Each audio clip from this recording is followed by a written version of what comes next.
Good evening, students, faculty members, and one and all, and the most beautiful awardees of today's Foundation Day. Very happy to have this interactive session for the students, between students and the VIPs of today's Foundation Day. The first session will be by Dr. Sendil Kumar. I think you have your knowledge is totally filled with Sir's deliberation today. So, Sir is here to inspire, instill, and ignite through his thoughts and words on the topic, the road ahead, finding your place in nursing. So, I request Sir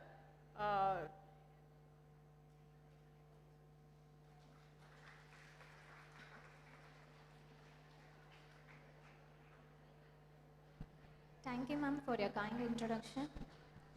Now let's welcome our speaker, Professor Dr. Sendil Kumar T, Professor Principal of Lodi College of Nursing, Kerala, a dynamic academician and leader in nursing education, who will enlighten us on the road ahead, finding your place in nursing.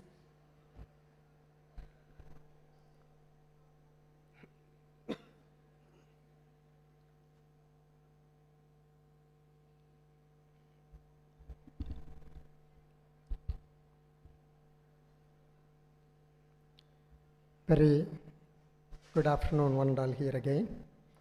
Respected Principal, Vice Principal, esteemed faculty members of PSG College of Nursing, dear student community. I am back again with another film. So when I was asked to take a topic of mine, which is something relevant to have a discussion with the students, but I didn't imagine that this is going to be such a high profile kind of presentation.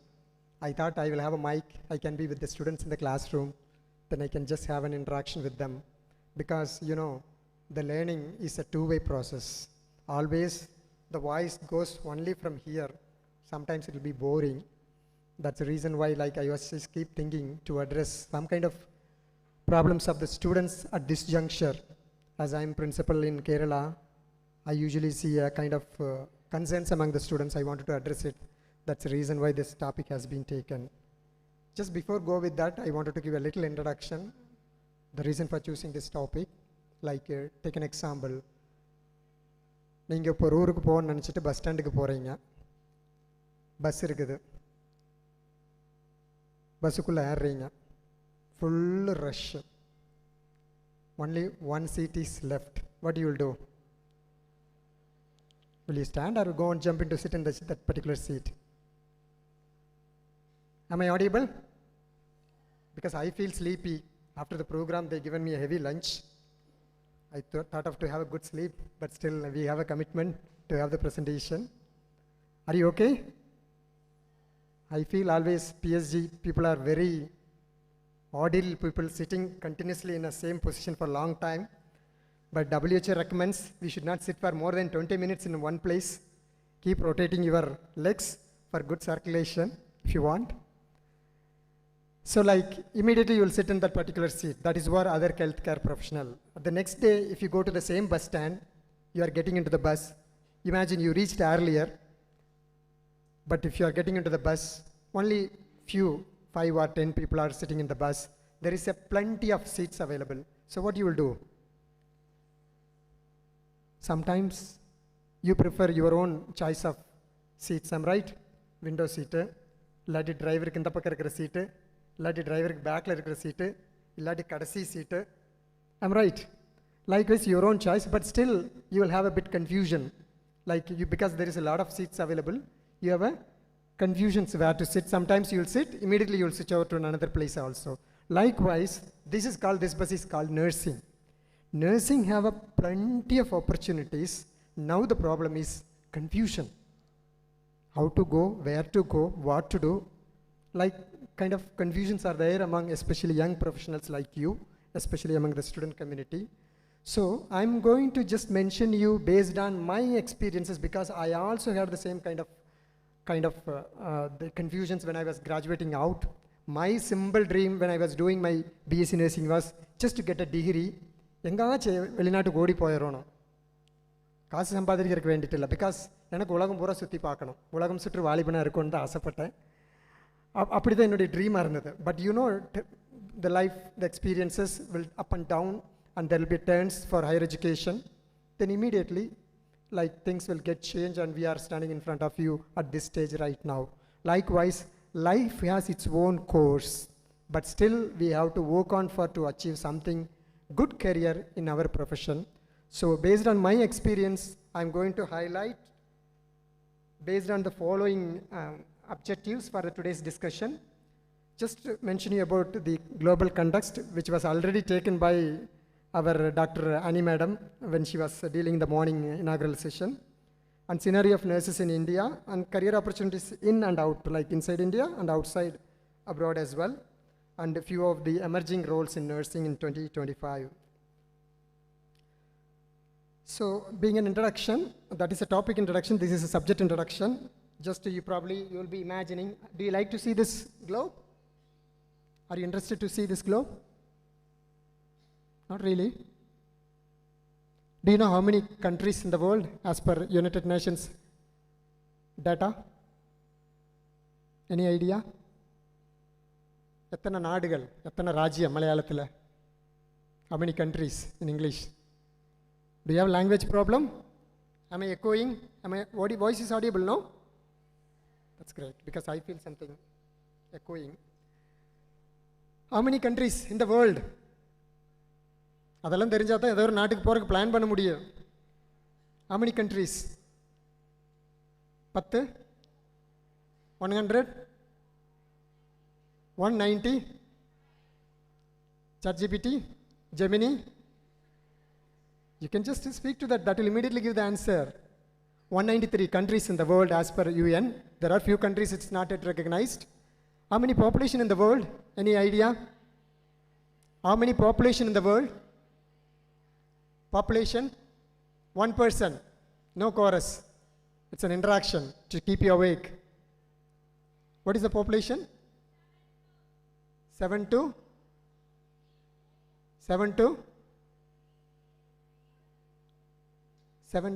What is the unit? Lachama, Kodia, Billina, Millina, Litra, Milligramma, Kilogramma. So a good joke is going on. What is the joke? I wanted to laugh as well. Because I see a happy person, I also wanted to be happy. What is the joke? So it is an 8.2 billion population. 8.2 billion, that means 820 கோடி ஜனங்க இந்த பூமியில் இருக்கிறாங்க. The reason why I'm asking countries and population, because this have a directly proportionate to the nursing career growth. Once if the population get risen, once the country of the economy is getting developed, the healthcare system is getting boosted up, definitely the growth for nursing also will be directly linked with that. That's the reason why I shown this map. Also, look at another map, not before map. Day before yesterday, I just read a report by the OECD, that is an organization for economic cooperation and development, that confirms that Indian workers quietly run the world. Is it true or not? It is. Entire globe is silently run by the Indian diaspora in foreign countries as well as in India. The reason why is, when I was doing schooling, I don't know about you, the population became a biggest problem for our country. But the same population now became an advantage to the entire globe as a manpower. So like only 2023 itself, 6 lakhs Indians in different sectors, especially in healthcare sectors, has migrated to foreign country, and already migrated people in IT sector, healthcare sector, construction industry, other all so many industry, all quietly running the entire world. That is OECD report. OECD is nothing but Organization of Economic Cooperation and Development. That means you can understand by this map again. You can look at this map gives an idea about the density of nursing personnel per 10,000 population in 2023, which reflects the 100 plus nurses in the dark blue color. These are all dark blue colors are called otherwise as OECD countries, as I mentioned before. These dark blue color countries are quietly run by our Indian diaspora, otherwise called economically well-developed countries, otherwise called well healthcare system structured countries. So this is when you wanted to have a plan for career opportunities in abroad, now you can start dreaming to land in that dark blue color areas, because they already saturated with more than 100 nurses, because their policies, their healthcare system is very strong, and their spending for healthcare system is very strong. So they always keep up the nursing personnel up to date maximum, even more than the WHO prescription. When we look into the 100 plus is mostly New Zealand. Do you know where is New Zealand? School alla map alla varachidillaya. New Zealand, Australia. Where is the other country on top? Japan, near to Japan, South Korea. Then Tajikistan, Uzbekistan. I don't know how they got a good number of nurses. Then again go to Armenia, Germany, not in France actually, Finland, Sweden, Norway, then become UK. You know, UK is totally with our Indian nurses. Then Ireland. Ireland recently stopped nursing recruitment because last year the same stage Professor Rai was expressed that Indian nurses are going to overtake the Ireland nurses. So they just slow down the nursing recruitment for nurses from India to Ireland. Then back to Iceland. Then when you go to North America continent, we have an United States of America and the Canada. Then come back down to the South America, to be surprised too. There is one country called more than 100 nurses. Do you able to recognize which is the country over there? Any idea? One 5-star chocolate will be given as a gift if you identify.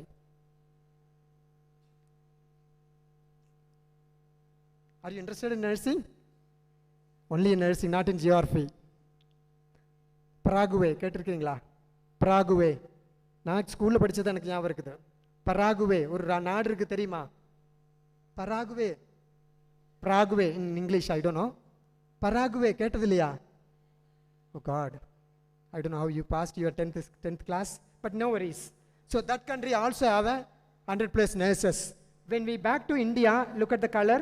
We are only have a 90 nurses for the 10,000 population, but we are still underscoring when compared to the WHO recommendations. So like now you have to locate and look for to find out a place of getting recruitment to this 38 OECD countries where you have the greater opportunities. And again, one more point where you have to understand, it is not possible you can go any country wherever you want. When a country wanted to make a recruitment, the country have to have a kind of MOU, Memorandum of Understanding, or economic agreement with India, then only there will be a recruitment takes place. But without that, if you go to another country, like, you know, there will not be any strategical recruitment process. You may land up in an, unwarranted or no defined labor law countries where you will be in trouble. So that is the reason why now, the last 10 years, Indian government is making a lot of MOUs with many countries. Before 5 years back, the recruitment takes only to the English-speaking country. But in the recent past, even we have started recruitment to the Japan, to Germany, to France, to Austria.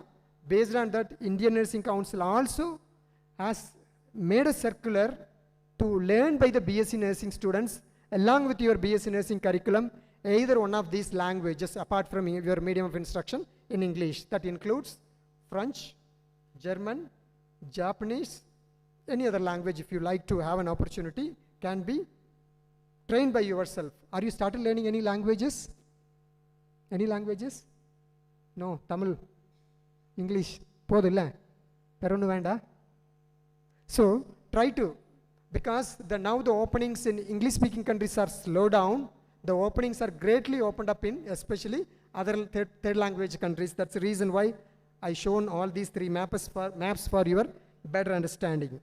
Now you probably wondering why we are targeted. Indian nurse is equal to global nurse. Am I right? Global nurse is equal to why?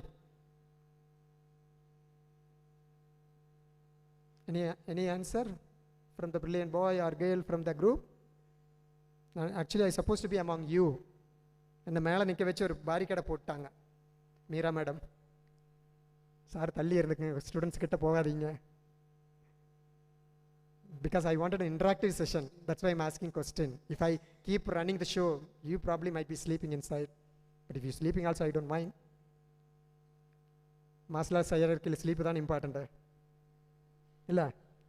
Sleep, affection, all gadachcha than adutha vela panna. So why we are called as a global nurses? Because when we map the curriculum, our Indian curriculum, no other countries offer such a weightage of curriculum when compared to Indian curriculum.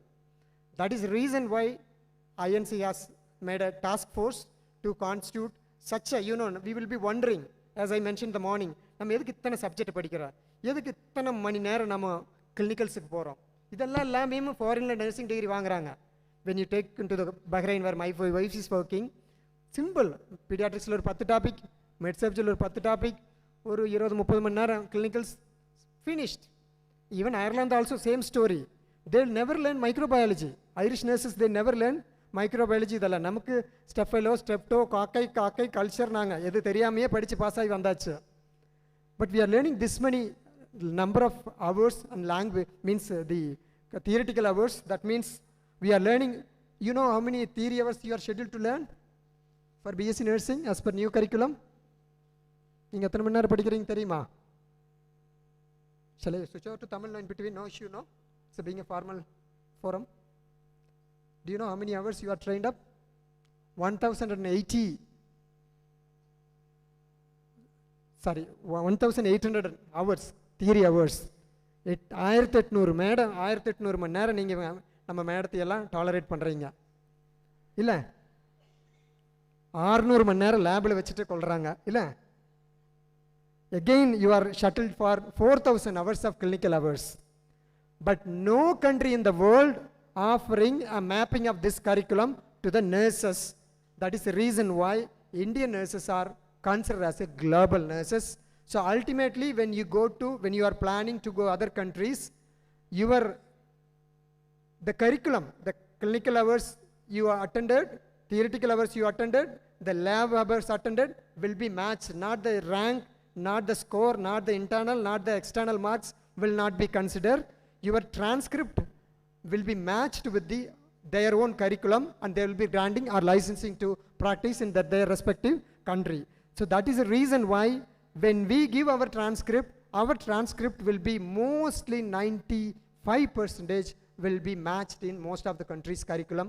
That is the reason why Indian nurses have the capacity to travel across the globe and they can practice across the countries. So let me back to my first objective of global scenario. As morning madam has mentioned, we have 29.8 million. அப்படின்னா எவ்வளோ நம்ம லாங்குவேஜில் 2023 பிரகாரம் nurses 29.8 million. எனக்கு கொஞ்சம் ஸ்டூடெண்டாக இருக்கீங்களா, million billion எனக்கு புரியவே புரியாது. நான் அதை லேக்ஸில் கோரில் கன்வெர்ட் பண்ணிட்டு தான் மனசுக்குள்ளே வச்சுருப்பேன். I don't know whether you are understanding R not. எவ்வளவு 20.98 மில்லியன் எவ்வளவு? 298 லட்சம் அப்படின்னு எவ்வளவு? 3 கோடிக்கு பக்கத்தால். வேர்ல்டு வைட் நவ் இன் 2023 பிரகாரம் 3 crore nurses. Out of this 3 crore nurses, 2.2, அதாவது 2.3 crore nurses are only saturated, as I mentioned earlier, a dark blue color காமிச்சேன்ல, அந்த countries-ல இருக்கிறாங்க. The remaining countries are poor, pathetic countries having only few nurses. So that is the scenario globally at this stage. So as I mentioned, again the register in the morning, the shortage is very huge. It was 5.8 million in 2023. Now it is, means that was reduced to 4.1 because we are vigorously started producing nurses. Do you know who is our, the other companion country to produce more number of nurses? Any idea? நம்ம நிறைய nurses produce பண்ற மாதிரி வேற ஒரு ஆளுங்க கூட இருக்காங்க produce பண்ற country. Any idea? அவங்க நல்லது. Their language is Takala. When we were in Ireland, the spoken language is English. But one stage they start putting no speaking of Malayalam, no speaking of Takala. That means we are saturated with Malayalis and Filipinos. So Filipinos, the Philippines is the other country which produce major number of nurses. So we are all the great two countries producing n number of nurses to supply across the globe. That is the reason why this shortage has been brought down. And the global nurse population ratio is 37.1% for 10,000 population. That means that is fine as far as WHO. But there is a regional disparity in the recommendation of WHO by the nurses. That means there are countries have more than 100 plus nurses, but there are countries having only 20 nurses, but there are countries having only below 10 nurses also.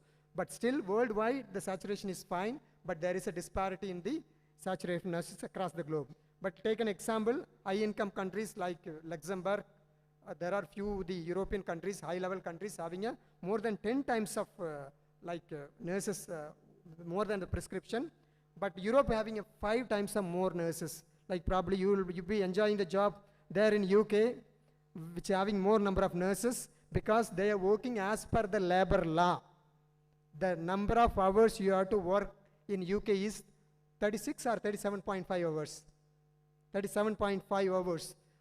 ஒரு வாரத்தில் 3 நாள் வேலை பார்த்தா போகுது, 4 நாள் வீட்டில் படுத்துங்களா? எங்கேயும் கேட்குறீங்களா? யூகேயில், அயர்லாந்தில் அது மாதிரி தான். வாரத்தில் 3 நாள் வேலை பார்த்தா போகுது, லாங் டியூட்டி, 4 நாளைக்கு படுத்துங்களா? பட் 3 நாளைக்கு வேலை பார்த்ததுக்குள்ளே பெண்டு கலண்டுரும். Your back will be broken. They never give you at a straight 3 shifts for together. That means they have a strict labor law to give a prescribed number of working for nurses in those developed countries. So in order to make a cover, round the circle cover for nurses to all the departments and to cover the labor law and to give an extra paid leave and remaining things to coverage, they have to have an additional more number of nurses. That is why those countries have a n number of nurses, even surpass the WHO recommendations. But ingina ஒரு ஆள் ஷிஃப்ட்டுக்கு பண்ணாத போனால் கண்ணே நீ அடுத்த ஷிஃப்ட்டும் கூட பார்த்துக்கன்னு என்ன சொல்லுவாங்க. We have to continue the another shift also. So that is a scenario where we are all running in India. It is not our fate, but that is a system where we are running our healthcare system. International migration, 1 in 7 nurses globally are foreign born. Then I would like to recollect one story when I was working in Ireland. Like I was in a dementia care unit where we are in a dementia, the patients will be left alone in the very beautiful setup. It's a very high-tech setup. And all left, they have their own freedom. But we nurses will be protected in order to have the protective system and protect us, sometimes violent patients. We nurses will be inside a one glass counter that is in the middle of the ward. So what will happen? Like we in the nurses, like I will be the nurse, I'm India. One nurse from India, one carer from Philippines, another carer from India, maybe another carer from North India, another person from Nigeria. Like there will be one or two Irish people. So different nationality will be there. But where we have one psychiatrist, is a dementia patient, he come down there sometimes, he'll bang the door, glass door, and ask, I wanted to go to Dublin. That is the capital of Dublin. But we said, you are in Dublin. No, you're all foreign. I even am foreign country. I wanted to go Dublin. That means when he look up the nurses, he imagined that he is in a foreign country.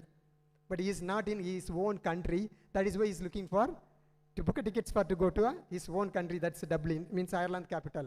So likewise, it is totally saturated with the foreign nurses. And when we compare to the same ratio is 8% in upper middle income countries, 1% is in low middle income countries. So registration regulations for nurses internationally, 92% of the countries have been regulated by the regulatory bodies, 94% have a minimum wages, and only 42% of the countries having mental health support for the nurses, because nurses are also human beings. Look at this graph, this distribution of global health force again in 2023. The nursing personnel shortage is 39. This is the top most wanted profession across the globe. Move on to the current healthcare scenario in India. We have two systems. One is public health system and private system, where public health system mostly not with the tertiary and secondary level care, but mostly with primary care center level. That's a preventive care. But when we take into private sector, now because corporate sectors are developing like anything, they're focusing on secondary, tertiary, and quaternary. That means the high super specialized care means hospitals also emerging. So such institutions are run by in India. That is the reason why we are also booming with even with the healthcare tourism. The foreign patients, especially from the Middle East, and even especially from the European countries, are coming back to India. The reason why is we have a very good quality of treatment in terms of medical, nursing, everything, but at the same time with low cost. And another thing is, UK and all, we have a public health system, there is a long waiting period. So sometimes the patient, if they have money, they don't want to wait for a long time, they want to come back and get means the treatment done in here very quickly. So that is the reason why the private sector is playing a major role in our country, especially for last 2 decades. So like now when we move on to the again healthcare scenario, India is the largest sector. I know India is the one of the largest and fast growing economy in the world. We have to put ourselves collar up because you are right now in a very good form of India, economically well developing. Our Indian government, it was spending only 2.9% in GDP before, now it became a 3.8% of GDP. That means it has allocated 1 lakh crore rupees for healthcare sector alone.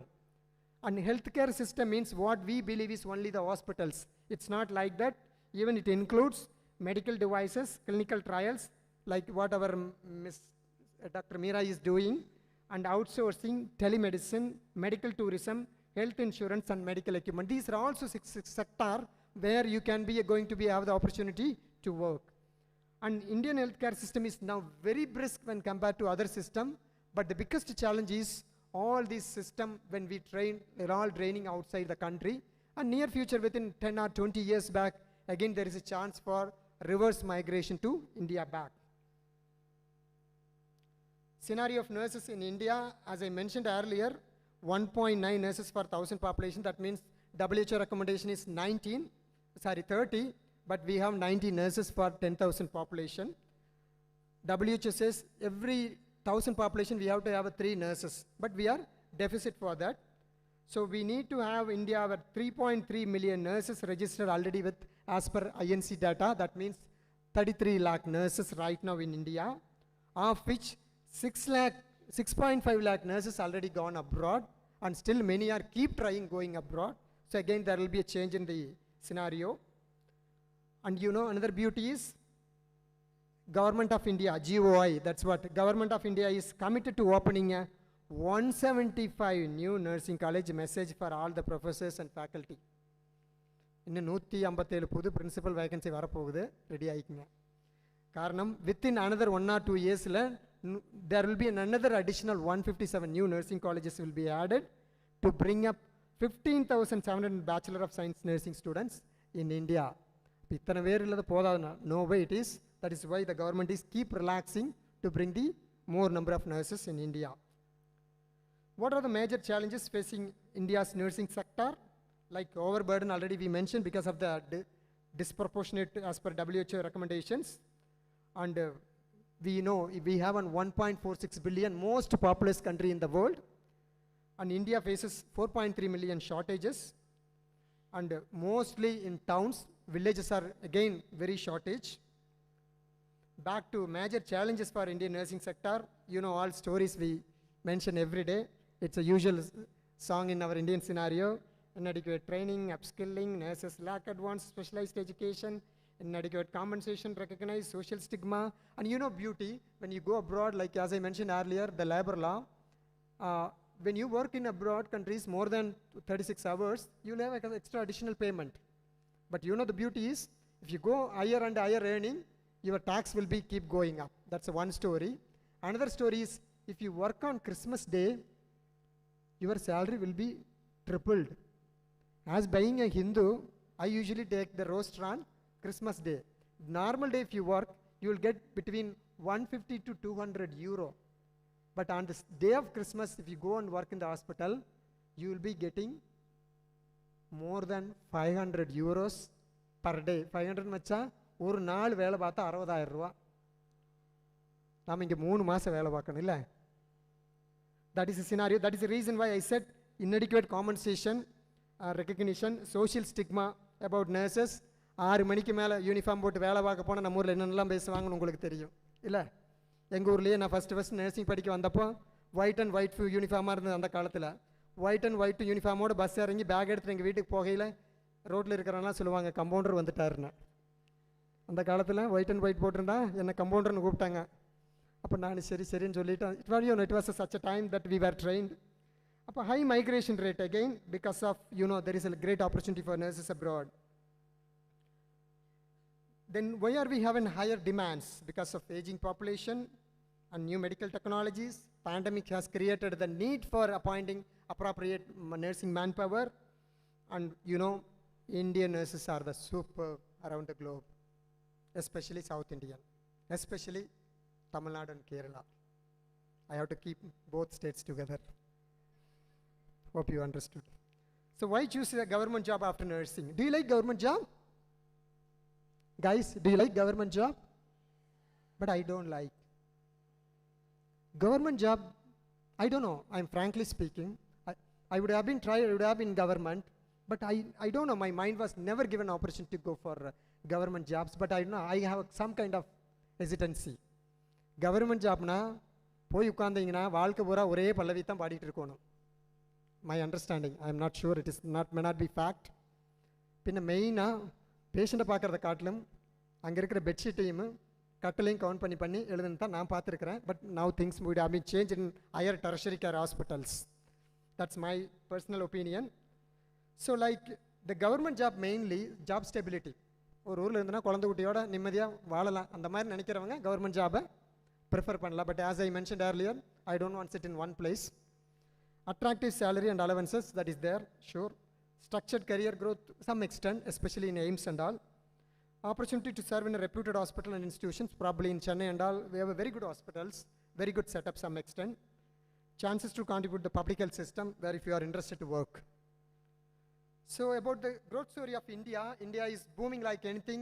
Our country is march forwarding 2047 as a developed country. So our present government is reforming, revising everything.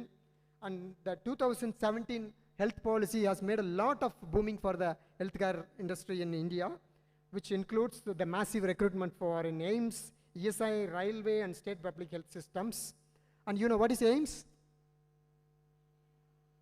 All India Institute of Medical Sciences, which is directly controlled by the central government. So do you know how many AIMS in India right now? When I was studying, we know only one AIMS, that is Delhi. But in the last 1 decade, it was diversified like anything. There have been proposed 26 AIMS across India, and 22 has been already opened up. Last 2024, 4 AIMS has been on operation. Only 2 states in India have been left out with AIMS until now. Do you know what are the state? Naam onnu, Kerala ஒன்று. Again Tamil Nadu Kerala ஒட்டுக்காவே இருக்குது இல்லை? நம்ம 2 ஸ்டேட்டுக்கு மட்டும் இன்னும் AIIMS இது வரைக்கும் வரல. But there is a proposal. அப்படி வந்துன்னா every AIIMS require nearly 1000 nurses. If they start a nursing college, there will be a principal, professor, associate professor. You also please be ready. So that is a one story. And again, it will, the private sector is diversifying job market. And recently NRTS, I know everyone, all the registered nurses are with NRTS. That is another revolution.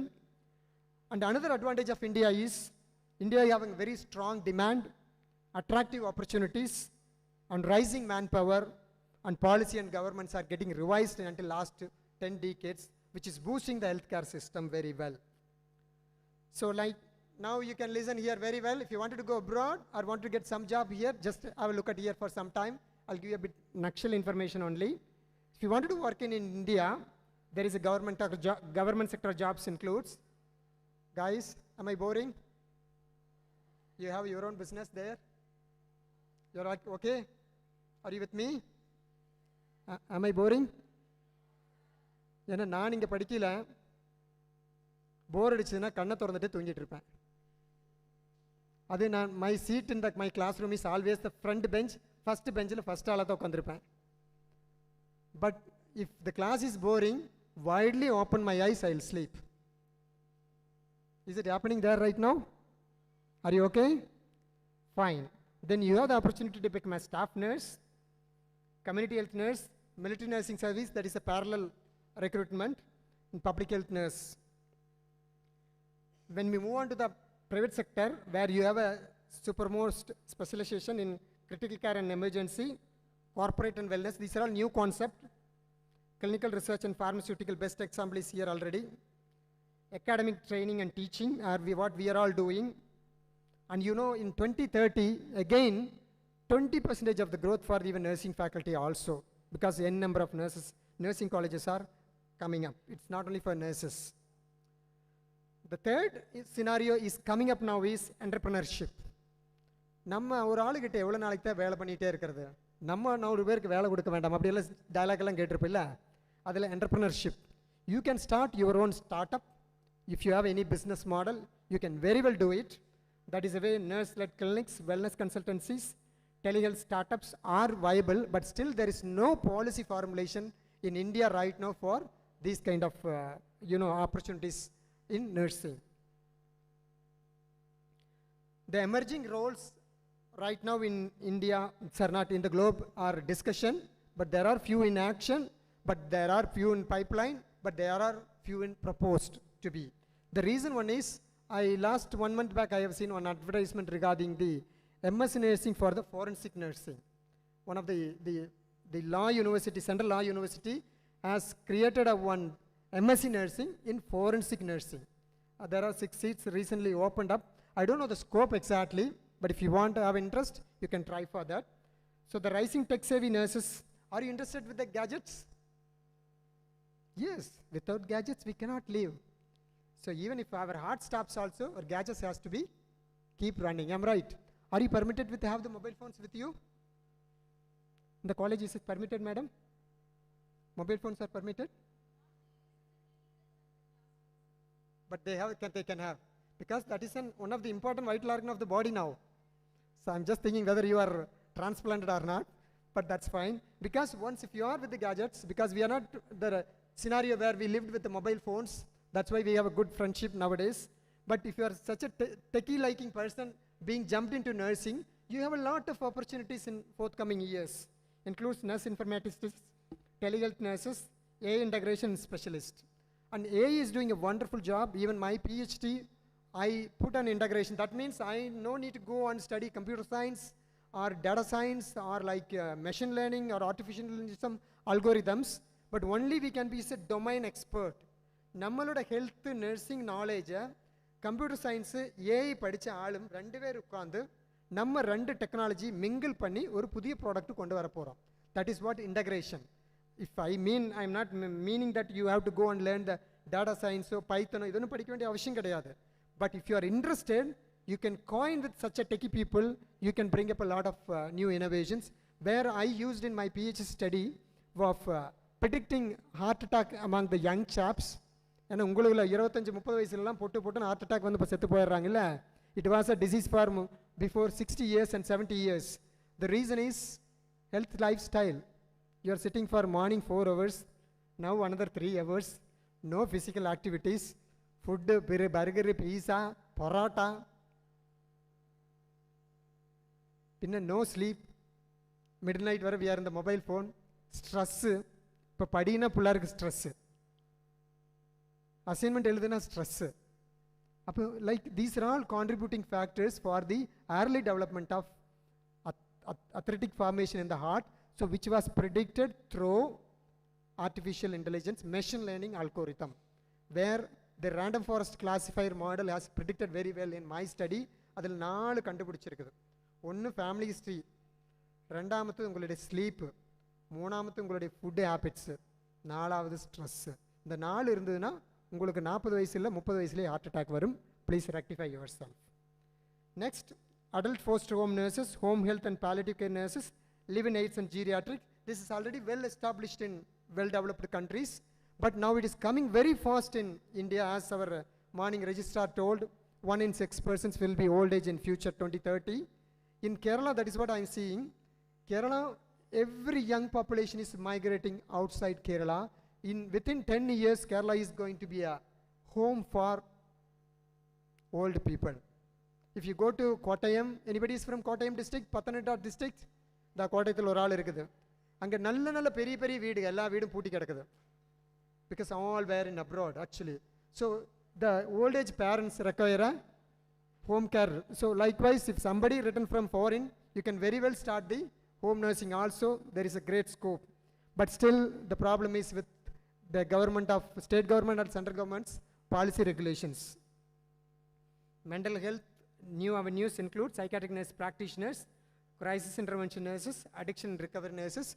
Apart from this, Indian Nursing Council also proposed a lot of clinical practice and independent practice programs. I don't know how far it is getting scope for all nurses right now in India.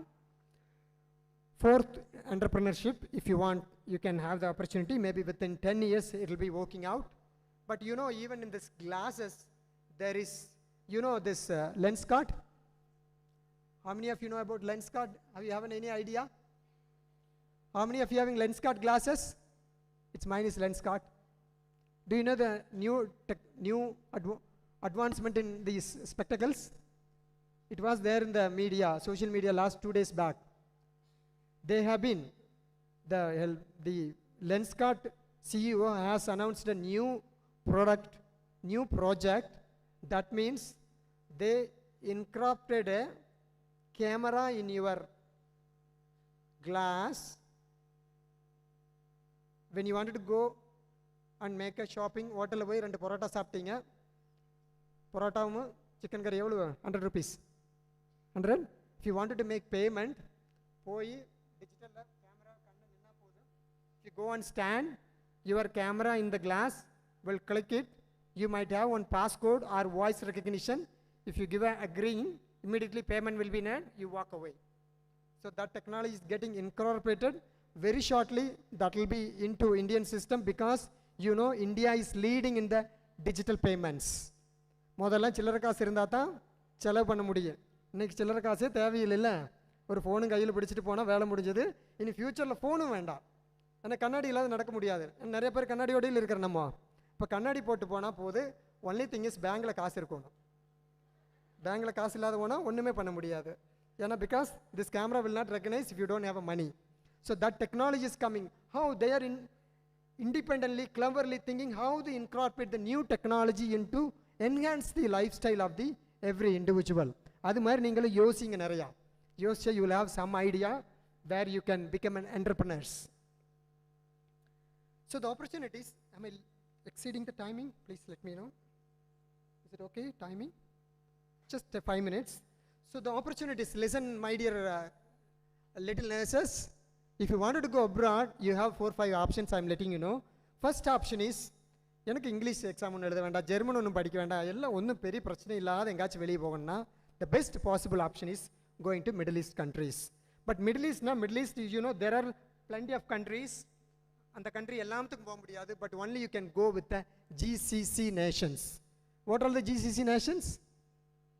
Any idea? பேப்பர்லாம் படிக்கிறீங்களா?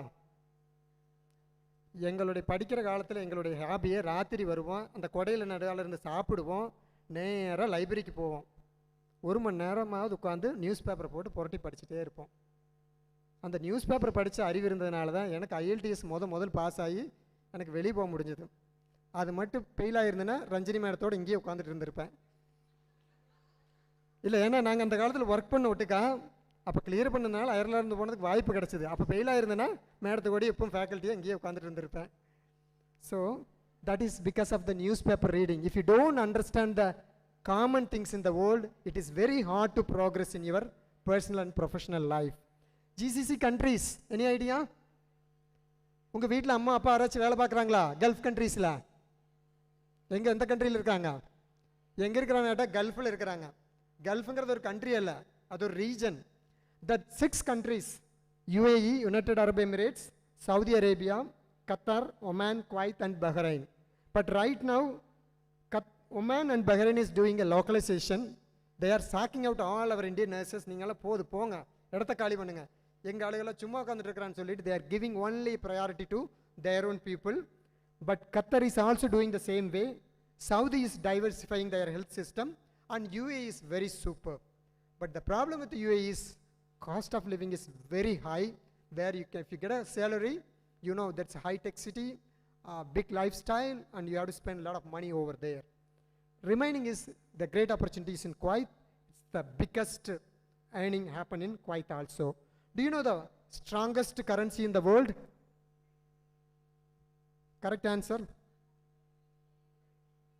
Kuwait dinar, absolutely right. Second one? அதான் அந்த ஊர் காசு 250 ரூபா கொடுத்தா தான் நம்ம 250 ரூபா கொடுத்தா தான் அந்த ஊர் 1 ரூபா கொடுப்பாங்க. That's Kuwait dinar. Second one? Bahrain dinar. Third one? Oman dinar. Then comes euro, dollar, lot of stories coming up. Likewise, your earning will be good, but you know there is no strict labor law. It will be more or less like in India. So that is the, but when you come to the registration point of view, where you have to, every country have their own system of exams, Ministry of means the DHA exams for Dubai Health Authority, MOH for most of the remaining countries. So the next option is to Europe mostly to Ireland, United Kingdom, now recently Germany, Netherlands and Austria, but you require German either B1, B2 level. The demand is high, as I mentioned earlier, good labor law, working condition is good, lifestyle is good, social life is good. I enjoyed a lot there. I feel Ireland is still my second home. I feel like to go. That is the reason why I'm still a registered nurse in Ireland. If I feel bored in my current job, I'll immediately go back to Ireland. So in like that, you have a wonderful time if you like that place and if you are tolerable with the freezing cold and freezing weather. It is a great place. But already many number of nurses are saturated in UK and Ireland. The next opening is Germany. But Germany, where you need to learn German language, you can start right now. But again, the registration process includes language proficiency, where you can take IELTS or OET. Along with you have to get a council registration with an MBA for Ireland and NMC for UK. Next option is US and Canada, but still it is on paper, but still people are moving. Entire processing with NCLEX-RN with English languaging examination, but we have to patiently wait. But if somebody decided to go abroad, they wanted to go immediately next day to abroad. But that will not work out for these kind of countries, where you have to patiently do a process for minimum 2 to 3 years. Then only it will work out. Next is New Zealand and Australia. This is also the same story, but good opportunity. Australia is a vast country, having enormous opportunities, not only for you, but your life partner too. If you are going with family, you may go with the PR, where you can settle down very well, but where again with the language testing system, along with the registration process with their own respective councils. Apart from these, there are another 2 countries where we can go very well. Do you have any idea? Not 2 countries, 3 countries. Singapore, Malaysia, நம்ம தமிழாளுக்கு நிறைய இருக்கிற இடம். 3வது country Maldives. There is an option. If you want, you can explore. Next steps, like there are 8 steps. Education qualification, you have to get a degree before you get ready. Language proficiency, it's very, very important. What is your operational language in the college? English? Among you, do you speak English or Tamil? Or Malayalam? Or Manglish? Sorry, I'll find out. So language is very, very important, because my days, my teachers were very strict. Though we have a kind of low language, but we were keep on strained to go with the language of English only. That's the reason why we could able to withstand right now. And credential verification, licensing examination has to be written. You should have some kind of clinical experience. Documentation, you have to have the transcript. Then application submission. Then some countries may require for adaptation programs. Conclusion, as you know, we need 4.3 million nurses. We have already 640,000 nurses in abroad right now. And for faculty also, 20% of the growth still there. But you need 3 things. You should always look for higher and higher and education. எப்படியாவது BSc முடிச்சா போது வீட்டுக்கு போறலாம்னு நினைச்சீங்கன்னா, you never grow, you will not get a brighter opportunities. You need to keep abreast about your qualification and certification also. That is what in UK they are all doing is, and experience. The Rome cannot be built within a day. It will take long run. If that is done, your future is full of with promises. Few references. Thank you very much for patient listening.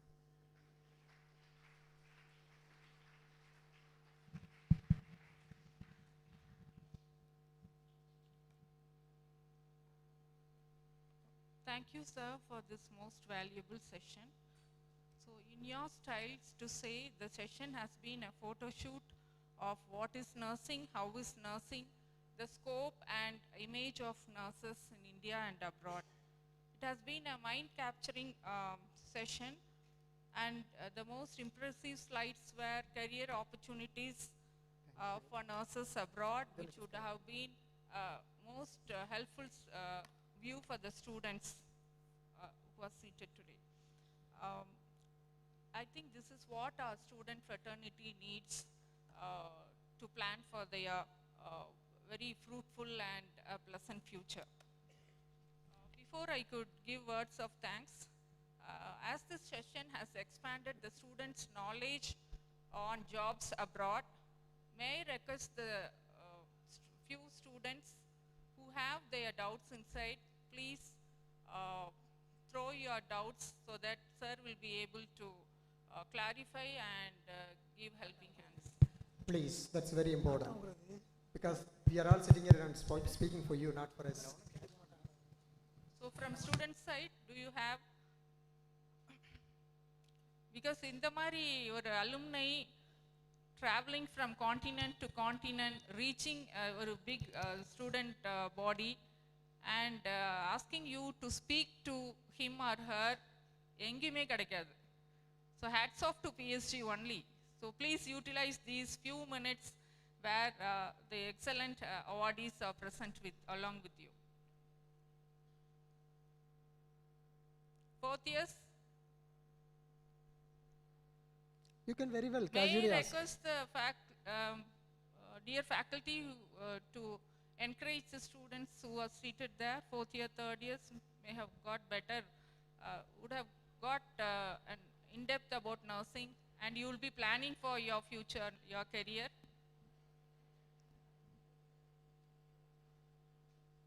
The aim of the session is to provide you more insights and to keep going with your vision and goals.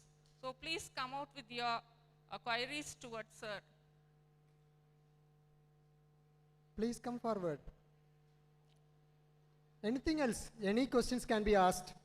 Not with foreign processing or recruitment. You can ask anything. I'm ready to because I'm really happy to talk to the students. Because you are the center. Yeah. Please come forward, or you please stand up in your place and you can speak. Come.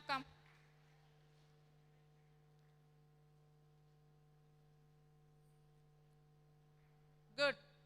It is good. One person from the final year is coming. Please come.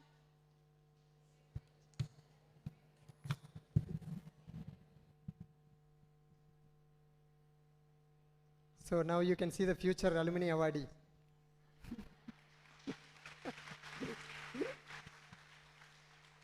Please. Good afternoon, sir. My question is, what is the registration process in Ireland, and whether freshers can join in Ireland by directly, and registration process, how we can approach, and any experience is needed for Ireland recruitment? Yeah, it all depends. The many say many things, but ultimately, immediately after completing BSc in nursing degree, next day flight will not wait for you, take you to Ireland. Okay, so once if you finish the degree, you can get registered, you can start working here. Meantime, immediately you can start writing for your language requirements, IELTS. All right. Once if that is in your hand, you can start for NMBA registration. Once if you are reaching to the NMBA registration means your credential will be verified. It will take 3 to 5 to 6 months actually. By the time, once if you get a DL, now you can get an offer letter for going with OSCE, or before that there is a lot of adaptation program, lot of different things were there, but now only an OSCE. But now I would like to tell you, now there is no HSC recruitment directly. Only private nursing homes are making a recruitment only to Ireland. But you know the beautiful thing is, don't look for only to hospital, but if you are getting nursing home also, you can very well, you can get recruited, you can go there, you can just, only thing is, you need to get a route to reach there. Once if you go there, work for 2 years contract, if you like it, you continue there. If you don't like it, you can switch over to HSC interview, you can get into a government job also there. But only thing is, you know, it's an ongoing process. We cannot define it whether you need experience or without experience, but ultimately an experienced hand will be mostly preferred. It all depends on the employer requirement. Understand? But no need to work in a specialized area. It all depends on your natural course of your interest. That's all. All right. Thank you, sir. Sir, I have another one more doubt. As a middle class family, how many expenses are in whatever we go? Some expenses are spent for daily routine life, sir. In Ireland, how many expenses are we needed to spend for our daily routine life? Yeah, like in Ireland, like I would say, the recruitment again, it's a craziness. People, especially in Kerala, what the story is, காசு கொடுத்து போனால் தான் கரெக்டுன்னு நினைக்கிற ஆளுங்க இருக்குது. But 2 தடவை நான் அயர்லாந்து போனேன் ரெக்ரூட் ஆகிட்டு. 2 தடவை நான் ஃப்ளைட் ஏறையில் €600 என் கையில் கொடுத்து கையில் வாங்கி பாக்கெட்டில் வச்சுட்டு தான் ஃப்ளைட் ஏறி அங்கே போனேன். That means it's a free recruitment. But there are middle mens manipulating and cheating our innocency. அந்த மிடில் மேன் நினச்சா அவன் அங்கே இருக்கிற ஹாஸ்பிட்டலோ இங்கே இருக்கிற நர்ஸோ அல்ல, நடுவால் இருக்கிற ஒரு புரோக்கர் போல் ஆளுங்க. அதுக்கு don't be a prey for such a things. You always look for a free recruitment. That is an ideal prompt recruitment. Once we go there in Ireland, life it depends on where you are going to be located. If you are in Dublin, it will be horrible because I'm not discouraging, but it is a beautiful city. We can enjoy. Life is very good. But if you get 3,000 to 3,500 euro, அதில் €1,600 வீட்டுக்கு வாடகையே கொடுக்கணும். But within a year, you will buy your own house. You can pay EMI, your house will be your own. But if you go to the countryside, you will have a good houses, the rent will be down. Again depends on if you are a single going, ஒரு வீட்டில் 4 பேர் தங்குவாங்க, ஆளுக்கு €400 €300 கொடுத்தா செலவு ஈஸியாக போகும். குடும்பம் இருக்குது, புள்ளக்குட்டி இருக்குது, பொண்டாட்டி இருக்குதுன்னு எல்லாத்தையும் கூட்டிகிட்டு போனோம்னா செலவு அதிகமாக இருக்கும். And you know there are people மெக்டானல்ட்ஸில் பர்கர் எல்லாம் சாப்பிட்ற எனக்கு ஆசையாக இருக்கும். அது மாதிரி you know it's all depends on how we look for life. But ultimately quality of life is a wonderful one. பின்ன எகெயின் அங்கே போனால் நம்ம ஊரில் செருப்பு இல்லாமல் நடக்க முடியாது. அந்த ஊரில் போனால் காரு கண்டிப்பாக வேணும், அதை வாங்குறதுக்கு செலவு இருக்குது. வீடு வாங்குவோம், எல்லாம் வாங்கி கடனாளி ஆகி அங்கேயே உட்காந்துருப்போம். You know it's all we stuck with their own life system. But it is good quality of life you can enjoy in Ireland. It's a great scope for going in career you can do. But one more piece of advice for all the graduates, you decide you wanted to go abroad or you wanted to stay in India. If you wanted to go abroad, don't go for masters, don't go for any certification, don't go for any higher education, because your basic degree in India is only mostly recognized basically to outside country. With that you can go there, as like how she was doing a lot of other courses in there and getting promoted. Likewise, if you have a plan to move further career opportunities, go there, do courses. Even my problem is, probably someone may wonder, why did you come back from Ireland? Problem MSc படிச்சு போயிட்டேன். MSc படிக்காம I never returned back because all my classmates were settled down there. That is the reason why. But if you wanted to have a career in teaching, career in higher positions in India, immediately within 1 or couple of years of experiences, you can go for masters, you can go different public health, or like you can just very well you can immediately go for, don't wait for that. As being a female dominant, and your career will be always some extent மேரேஜுக்கு முன்னாடி வரைக்கும் ஒரு மாதிரி போகும். Marriage ஆச்சுன்னா எல்லாம் will be gets ups and down. The plans for life will be depends on the partner of you also. That's a reality. I'm not gender discriminating, that's a reality of life. That's one piece of advice I would like to give you. Okay, if you want to have a plan to abroad, start processing immediately after your graduation. That's all. Thank you, sir. Thank you very much. So may I know, PG students, do you have any clarification to put to sir?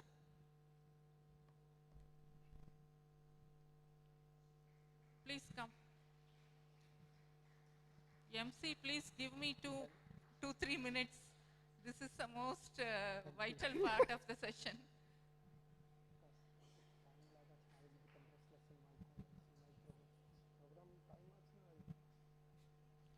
And then I want at least one new fresher onto the stage. So you are preparing all the new future alumni awardees. No, encourage them. Yes, yes.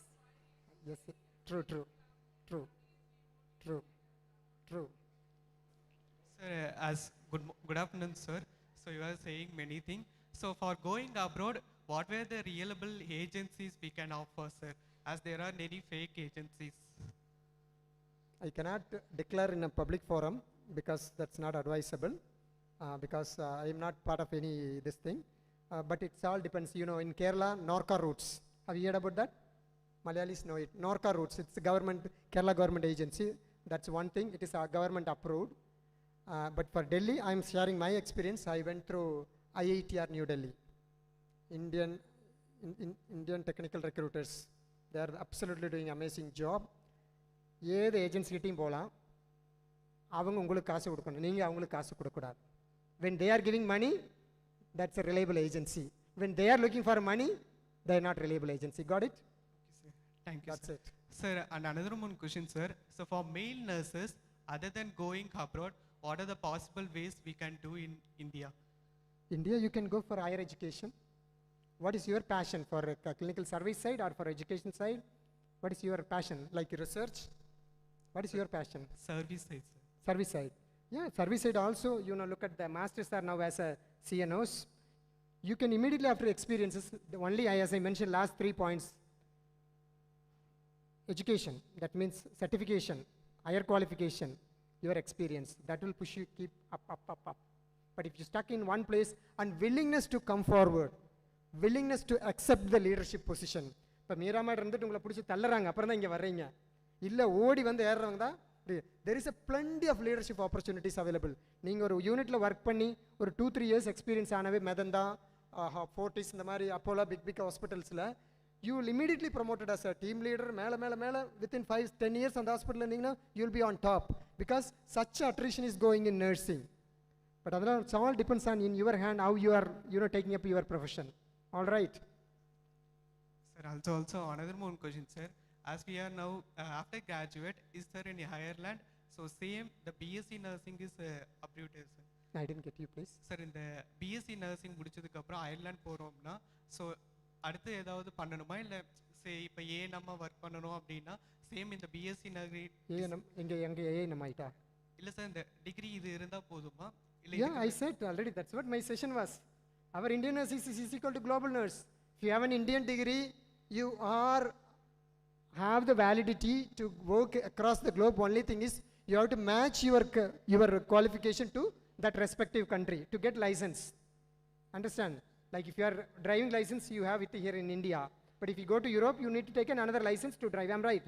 The same way, if you have an Indian registration, if you wanted to practice in UK, you have to have a UK license. If you wanted to go to Ireland, you have to have an Ireland license. If you wanted to go to Australia, APRA, AHPRA, APRA license, you have to get it. Likewise, in US, you have to NCLEX and CGFNS commission, licensing for each state, they have a separate procedures in US. Likewise, your aim should be take their respective countries' registration, that's all. Got it? Thank you, sir. Welcome.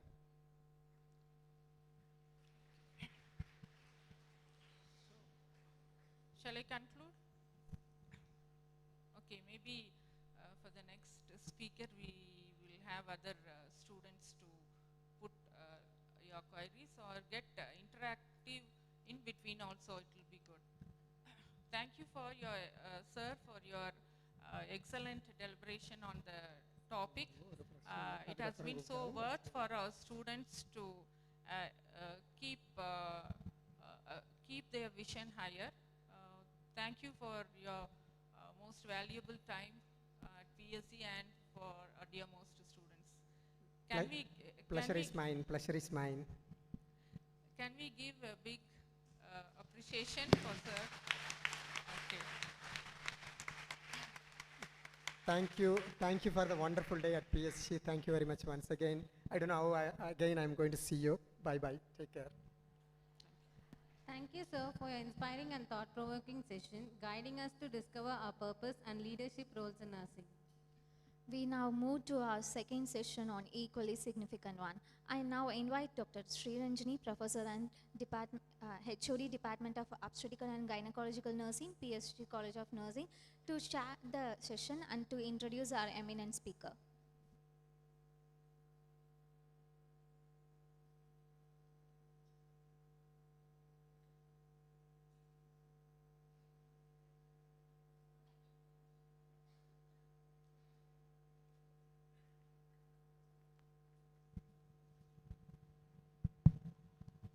Good afternoon all.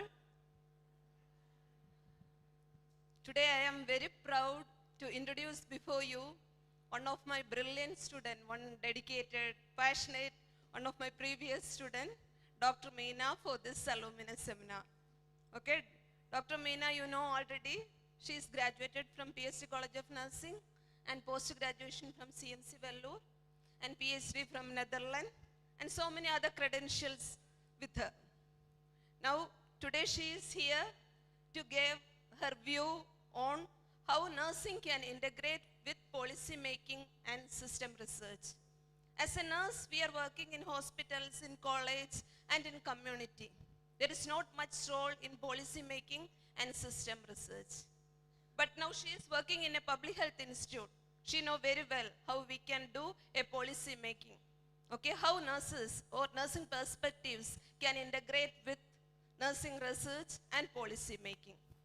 Can we see hear her views? Okay, now the stage is open for you, Meena. Thank you so much, ma'am. I really feel blessed to be introduced by my teacher. Thank you so much for the kind words. Now, all this while, Dr. Sendil has given us a lot of information about how once we finish our course, how do we fly away from India, right? But then there are also opportunities. He definitely shared a lot of examples within India, what kind of opportunities exist. That is a bit of, my presentation is going to be a bit of extension of how you can stay local, being in India, but still make a lucrative career, still make like the field where you can really enjoy your work and stay connected globally as well. So that is the one field which I'm going to talk to you about. It is called Health Policy and Systems Research. Okay, before I do my session, I know all of you are very tired, mentally tired. There is a lot of sensory overload with a lot of information, right?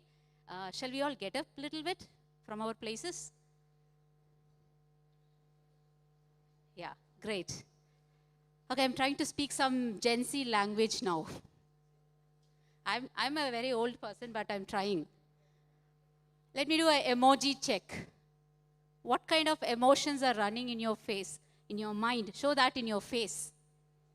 What is that emotion? Tired, angry, happy? Okay, I see a lot of happy faces despite that 1 hour lecture. Great. Let's stretch our hands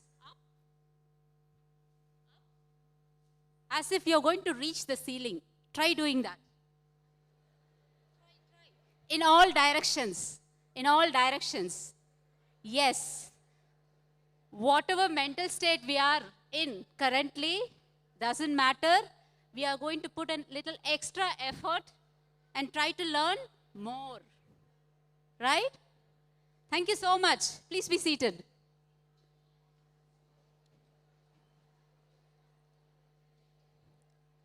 Okay. Dear students, how many of you like community health? Please raise your hand honestly. I like community health.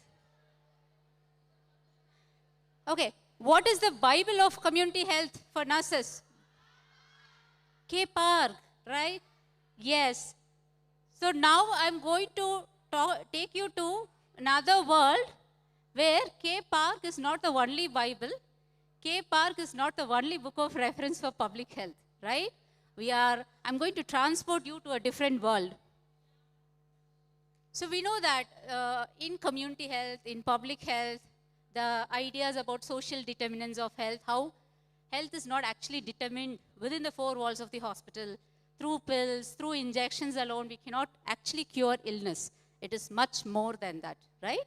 There are a lot of other factors that is shaping healthcare, right? Even if you have very beautiful hospital, but if you don't have access to go to the hospital, then what is the point in having that hospital? And as nurses, what control you have in that space? Have you ever thought about it? No. So these things are covered under community health and public health. But then the kind of public health and community health we learn in nursing is very different. I would say it is very limited. There is a broader architecture for public health. There is a broader world beyond K-Park, beyond health programs, right? You have n number of health programs, right? Beyond health programs, beyond field visits, home visits, there is a larger world of public health that is actually shaping what care you give to the people, how care is made accessible or not made accessible. So I'm going to talk more about research. How many of you are interested in research? Final year students, PG students? Not very interested? Okay, maybe after this session you will develop a slight interest towards research. So a typical community health research project, it looks like, it's about a prevalence study or incidence study, or maybe it is about knowledge, attitude, and practice of some education programs. If everything can be solved by education programs, then we will have the best healthcare system in the world, right? There are certain things, there are several political factors that actually shape the way we receive and experience care, right? So our understanding about community health is actually very limited. It is very reductionistic in nature. It is very program specific. National AIDS Control Program, TB Control Program, so mental health programs, so on and so forth, right? But there is a new world that is emerging, developing, finding its foothold in Indian setting. It is called health policy and systems research. Very lucrative field, very interesting field. So we'll see what this field is about. Today you're going to learn something new, a field called health policy and systems research, where we are going to focus on how policies are made. How many of you like rule system? The rules that are there in the nursing system. How many of you like it? Not many hands. You don't like it? How many of you don't like the rule systems? Some of the rules within the nursing. Yeah? Yeah. So this is a field that is going to critically reflect on how these norms are made. Who makes these rules? I'm not talking about, the policy makers, our INC, our government, not about that. It's also about the societies that make rules for us, right? So in HPSR, I will call it, henceforth I will call it HPSR, Health Policy and Systems Research as HPSR field for easier communication. So these rules we are analyzing. Who are making these rules? How these rules are made? What are the processes involved? For example, let's say they are making rules about how to retain nurses in India. They are making some regulations, policies, legislations, all that. Who is making? Who is deciding? Who is included? Who is not included? What are the underlying assumptions, ideas, values? All that will be critically explored, interpreted. It's not just about describing. You will see it is also about action. So this particular field talks about actionable knowledge. Not just doing research, collecting data, publishing it, and putting in the shelf to gather dust. What can we do about the data? What can we do about the findings of that research? Can that lead to action? Can that lead to change? Is the focus of this particular field. So my presentation will have two parts. One, being a nurse and to engage with this so-called HPSR field. That will be the first part of my presentation. What is my experience being a nurse and to implement projects within this broader field, what I have felt, what I have experienced, I'll be sharing. The other part is, as a field itself, what it can do for nursing as a whole. Things like brain drain. Why the same work environment, what nurses are facing outside India, the better work-life balance, better pay, can that be realized in the Indian setting? For that, we need policy change. For that, societies need to change. Can we do that? So these are the kind of questions we'll be dealing in this field, using this approach, using this HPSR lens, right? The second part of my presentation it will not be very exhausting, but it will touch upon things like what kind of relevance it will have, especially for the field of nursing, right? How many of you would like to stay back in India, given the fact you will have better pay, better work-life balance, you have a better social status for nursing in India? How many of you wish to stay back in India and contribute? Please raise your hand. Not many? The world is digitally connected. So don't think that only if I go out of India, I will have that better collaboration. You can root it locally, but still do global work. There are a lot of examples. Okay, so this particular field, what I'm talking, HPSR, unlike the public health, community health field, it is not about programs. It is about the systems. It is about the systems. It is about thinking beyond diseases, right? So if you see our community health systems, we talk about AIDS control, TB control, it's very disease focused, very vertical in approach. Whereas HPSR talks about systems, diagonal approach. It is cross-cutting. It is not just one field-specific or discipline-specific field. Multidisciplinary team, multidisciplinary thinking is required to address the kind of problems we are facing in healthcare sector. For example, why the cost of healthcare is very expensive in private? Why the public health systems are so weak? Why the quality of care is so poor in the public health system, or why the quality of care is variable in the private health system, right? So these kind of questions are addressed in this field. And yeah, so it's much broader. The scale is much higher. That's why I say healthcare is not just confined to 4 walls of the hospital. It is a lot about what happens outside the 4 walls of the hospital. And as nurses, what you can do about those norms and the rules that shape the patient care, what you are giving inside the 4 walls of the hospital. So this particular field called health policy and systems research, it is having a policy focus. Now, the moment I say policy, nursing management students will know what is policy. So policy is any norm, rule, legislation, guideline that is developed at different levels by the government, by the institution. Everything is policy, right? So this particular field has got a policy focus. So it is about analyzing policies. It's about analyzing the policy content. Policy content, let's say, for example, it's about, let's take INC Act. That's a legislation, piece of policy, right? So you can analyze the content of that policy and see what provisions are there, why those provisions are there, what is the logic behind those provisions. For my PhD, I was analyzing patient rights. So I was kind of analyzing all the legislations related to healthcare professionals. For doctors, there is an act. For nurses, there is an act. So I was analyzing and trying to understand how this idea of patient rights is constructed within these policies. What is the underlying logic? You know what I found? We say that patient rights are so important. Nurses should be the voice for patients when required, right? But where this idea of patient rights is coming, it is an extension of human rights logic. Every human being, you and me, are equal. We have dignity. We have to respect each other. We have to expect the same from others. We have to give that respect to others as well. That is the principle of human rights, right? We are special. Everybody is special. So there should not be any discrimination. That's what constitutions also say. Fundamental rights. But then these policies, they have framed patient rights as not like an extension of human rights. They are seeing patient rights as part of quality of care.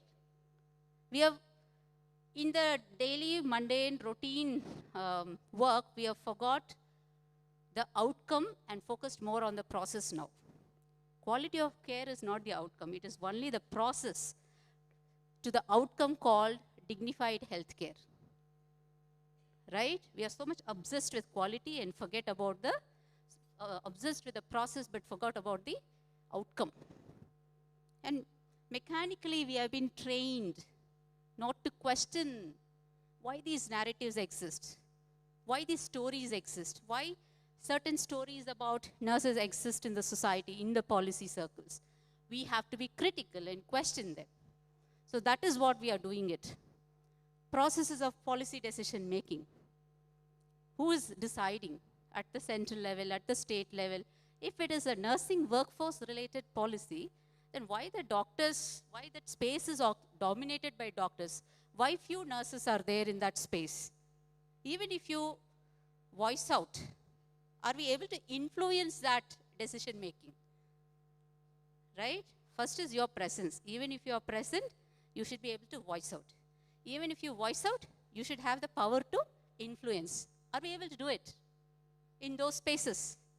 In district health administration, in the Department of Health and Family Welfare, ministry, are we able to do it? Why and why not? Don't go to higher levels, even within the hospital setting. Are we able to do it? So these are the kind of questions we will focus. So now, what does this field of HPSR looks like? Let's try to define the territories and boundaries of this field. So it's about, you know, in computers you have hardware and software, yes? Hardware and software. Without software, the computer is of no use. For the computer to function, we need softwares, right? So similarly, in healthcare systems also, you have two things, hardware part of it and the software part of it. Now, what do you mean by hardware? It is about the buildings. It is about the people, workforce. It's about the resources, like how much funds is allocated by the government for the health system, for the nursing workforce, for the research component of the health system. So these are the hardware component of the healthcare system. The software component, which is so crucial, which is very important, but often invisible and hidden. These are mainly the values, right? On what values we are building our healthcare systems. And nurses are a critical part of healthcare systems. Or we have a deeper understanding of these values. We say that in Europe, oh my God, the healthcare system is fantastic. Anybody can access healthcare. Nurses are paid well. But in India, at the same time, everybody is not able to access healthcare. Why? And what is the value guiding these decisions? Right? Values are so crucial. Those are the foundations.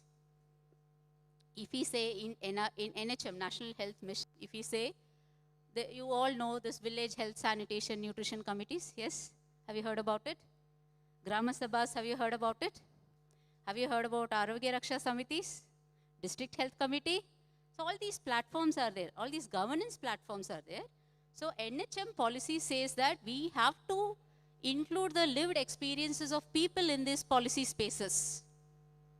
That's all in the paper, but it is not actually happening. So the policy spirit is that there should not be a gap between the reality and the policies we make. It should talk to each other. It should speak to each other. How do we make that? Not by policies being made only by the policymakers in the AC room. They should come down, go to the villages, go to the people, ask their lived experiences, give an opportunity for, we are in a democratic country, right? What is democracy? People have the power. Do people have the power to shape all these policy processes? That's very important. So that's the spirit in the policy, but in implementation, why it is not happening? There are a lot of reasons why it is not happening. Maybe people think, even healthcare workers like you and me, doctors, nurses, we think that when people have power, they will come and question us, right? And it is more workload for us, right? Where we talk about patient rights only inside the hospital. Ideally speaking, the idea of rights should begin from the schools during your formative age. It's not about patient rights at the end of the day. It is a citizen right that has been distorted as patient rights in the hospital and healthcare settings, right? The whole culture of rights, the whole culture of talking about rights when it is not there in the society, how can you expect within the healthcare context? So these are the kind of thinking, narratives, discourses we are trying to explore using this field. So it's about the health systems, it's about the health policy, the content, and it's mostly about power and politics. It's very exciting to understand, very beautiful frameworks, very beautiful tools to understand how people wield power in visible and invisible ways. Through their talks, through their gestures, through framing a policy in a particular way, by framing an issue in a particular way, right? By hiding something, by showing something. It's all power play at the end of the day. So how do we expose this power play, power game? Power is always not bad. Don't get me wrong. With power, you can also use that power to change systems, right? So how do we understand the hidden power, the explicit power that operates, circulates within the systems?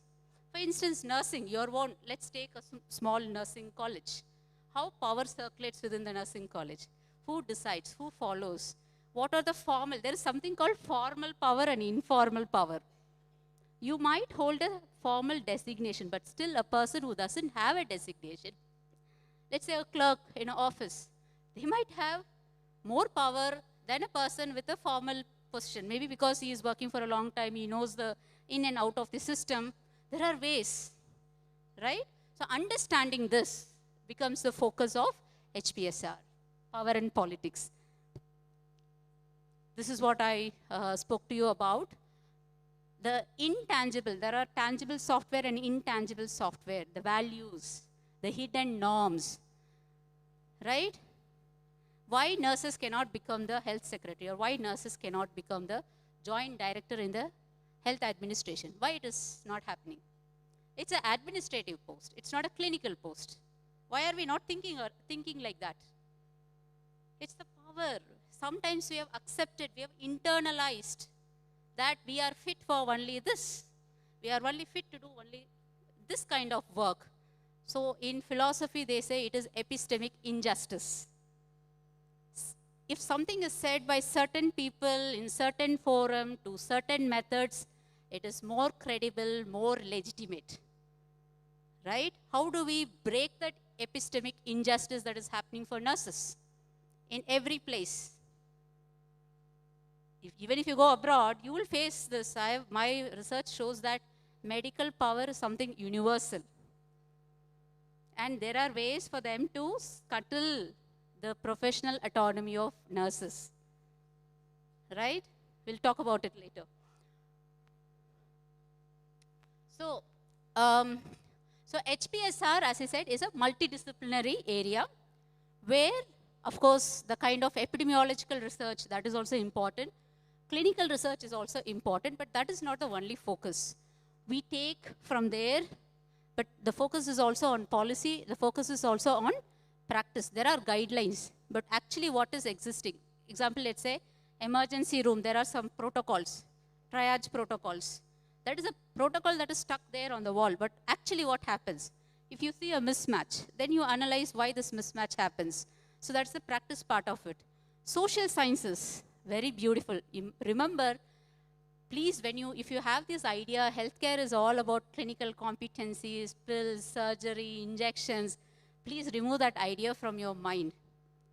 It's not a technical field anymore. It's a socio-political enterprise.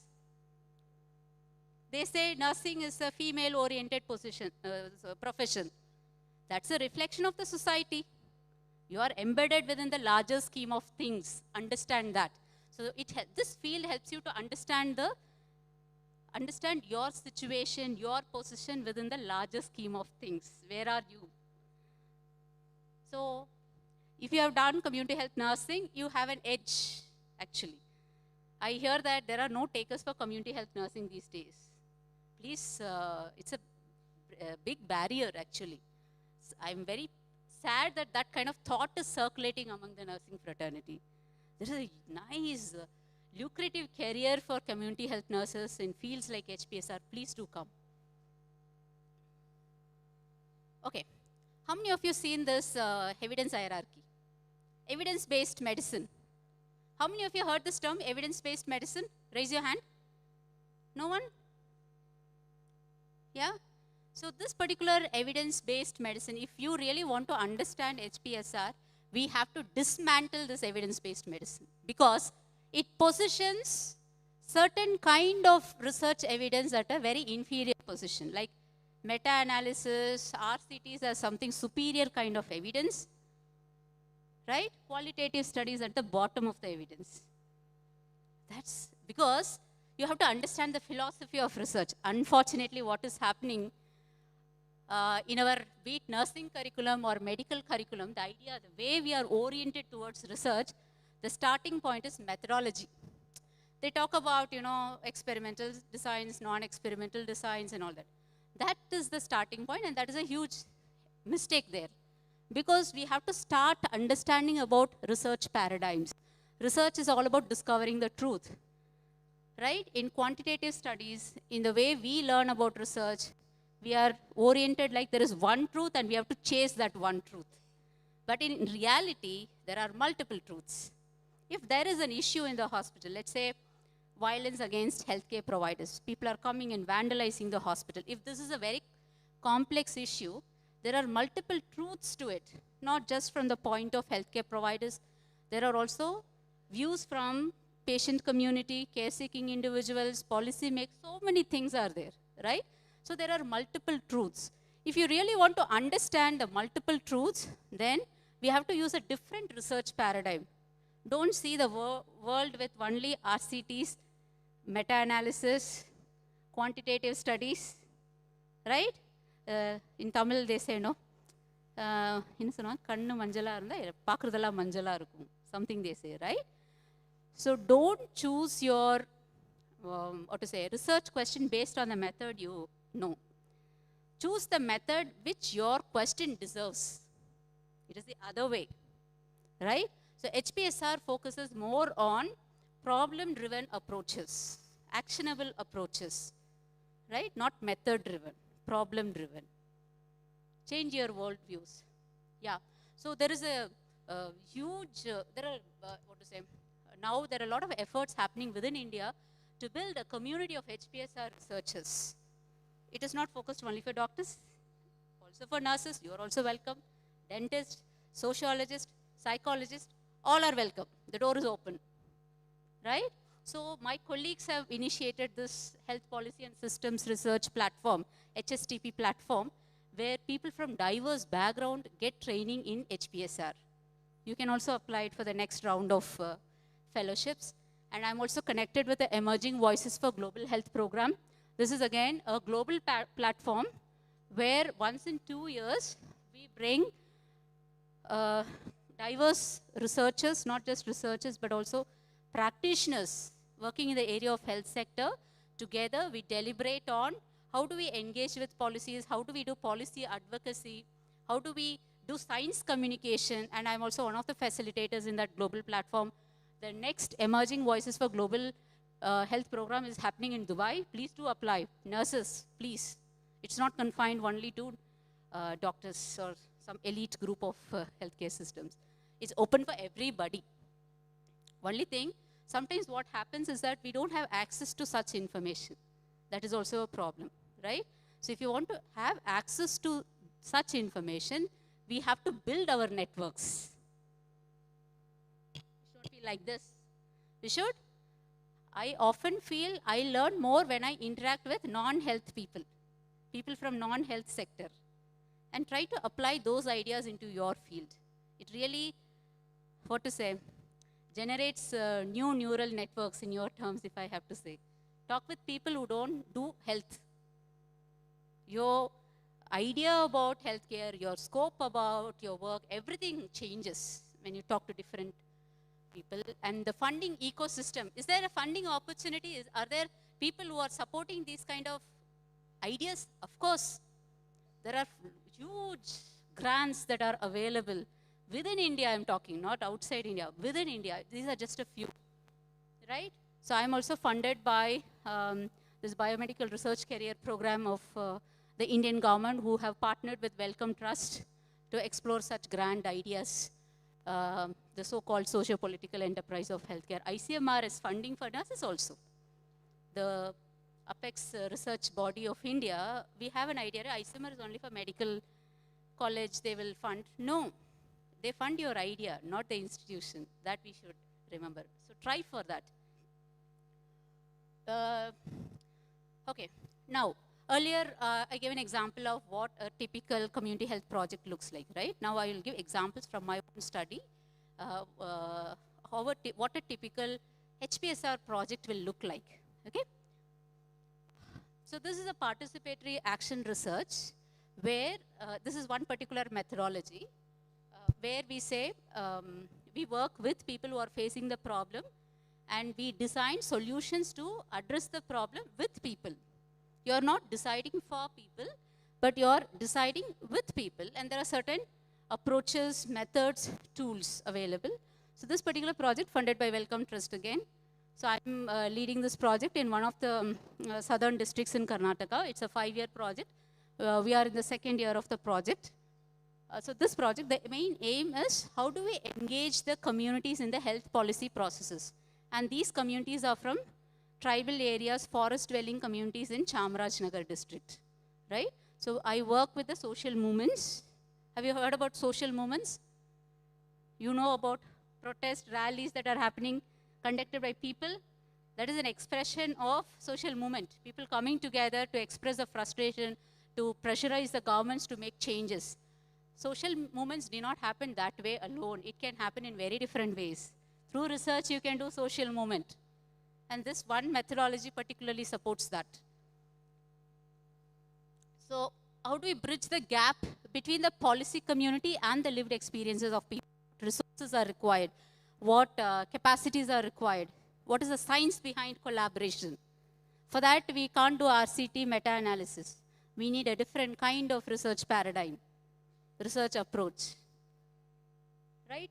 So I know in my own first year and all, so many theories were taught to me. I used to hate theories. Oh my God, why I'm learning this theory? Now, theories are my tool. It helps you to understand the phenomenon in a better way, right? So this is my hypothesis in the project I'm leading. I'm telling that, see, if you reduce the power imbalances between the different stakeholders, there automatically a culture of participation is nurtured. But for that to happen, you have to have a safe participatory space. There should be an enabling environment. And it's about building a solidarity, a sense of common goal among people. But how do we do this at a large scale? This is the hypothesis we are trying to test with data and all that. So these are the actions, some actions on the ground with Adivasi communities in Chamarajnagar. Yeah, so we interact a lot with the Department of Health. And then this is hot from the press. It got published yesterday. So this is coming from this research project where we talk about, we always talk about what do you mean by quality of care, what do you mean by dignified healthcare, how dignity is manifested in the way we treat patients in the hospital, right? So there are a lot of ideals, principles are there. But if you analyze the reality of people's experiences, is it true? So we are using a very advanced methodology to understand the gap between the rhetoric and the reality, and this got published yesterday. That is my team of collaborators in the project. Next, I also write in the media. So this is a recent article which got published in the Hindu paper. So this talks about how we should rejuvenate people's participation in the decision-making processes. Why it is important, what it can do, what is the current status. So these are the ways you engage with policy, not just standing in the road and protesting. That's how you create discourse. We should talk about it, we should write about it. As nursing student, if you're finding any difficulty, write about it. Right? If you're not able to express it, voice it out. I'm not saying you will come to that, we'll come to that later. Be critical, apply these principles and reflect about it. What is the system doing to you? Be critical. If the system of this presentation is making you sleep, reflect about it. I see many sleeping faces. Okay. Next project, the second project is about the patient rights. As I said earlier, how the idea of patient rights is kept hidden. What is the politics behind this idea called patient rights? is what I explored in my PhD. This is another example for HPSR project. I'm not going into the details of it. Oh, what's happening? So, patient rights. The moment you hear patient rights, what comes to your mind? What comes to your mind? The moment you hear the term patient rights? Huh? Please get up and answer, my dear. There are no right and wrong answers. It's fine. Please answer. Excellent. Respect. What else?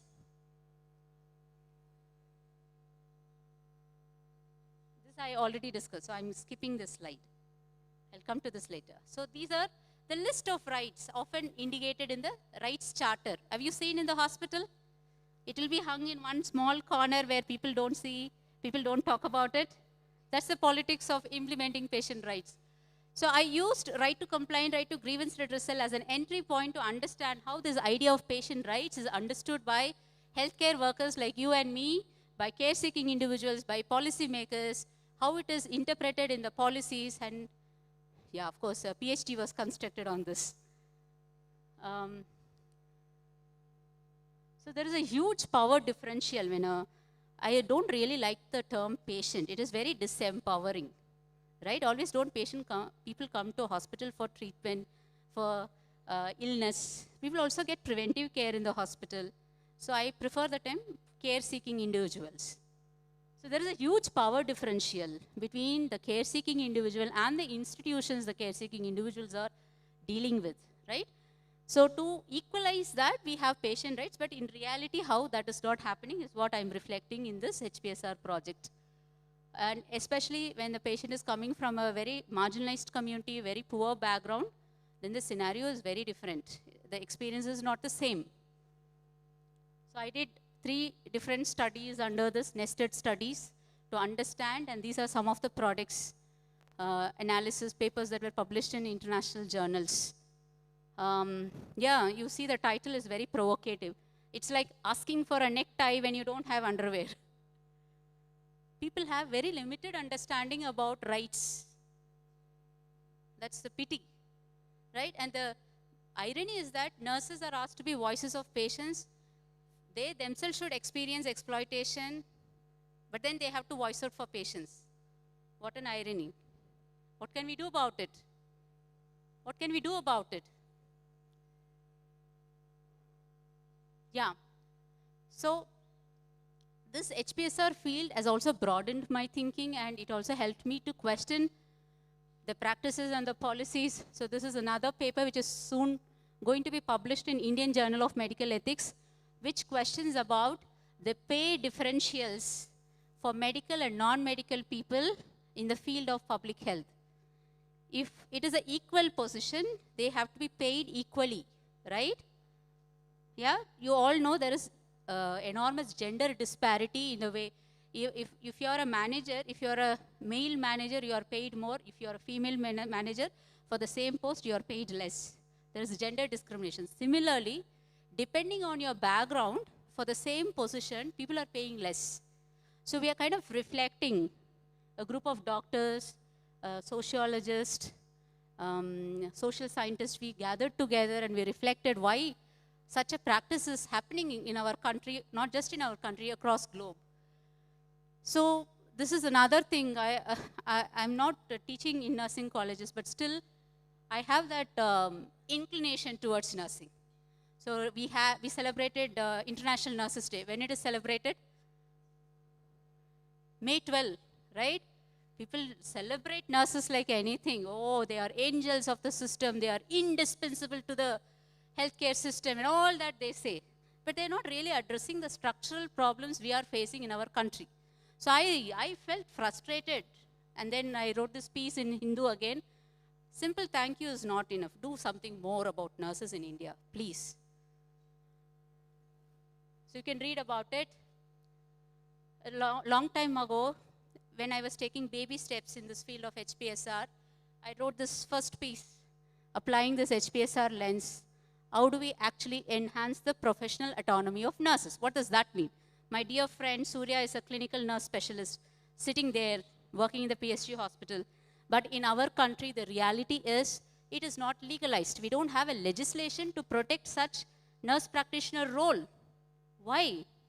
Think about it.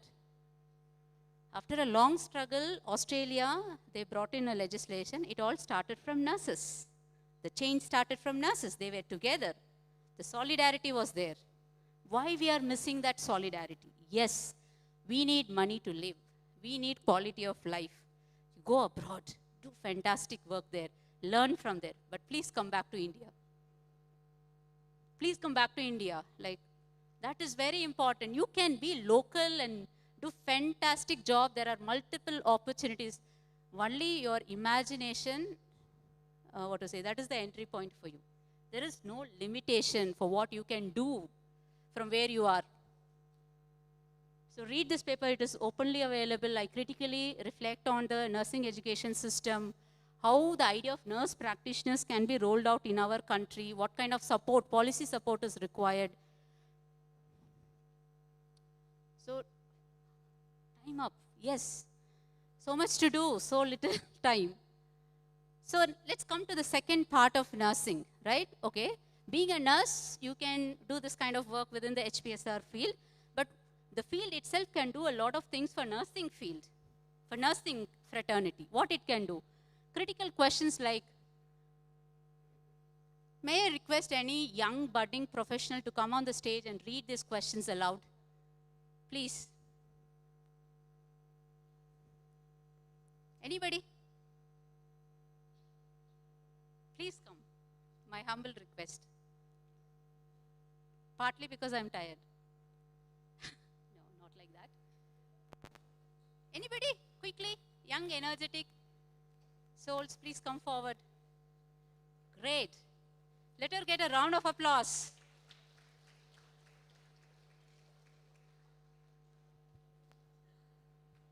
Can you please read aloud these questions to your friends? HPSR for nursing. How are policies related to nursing education and practice made? Who is engaged?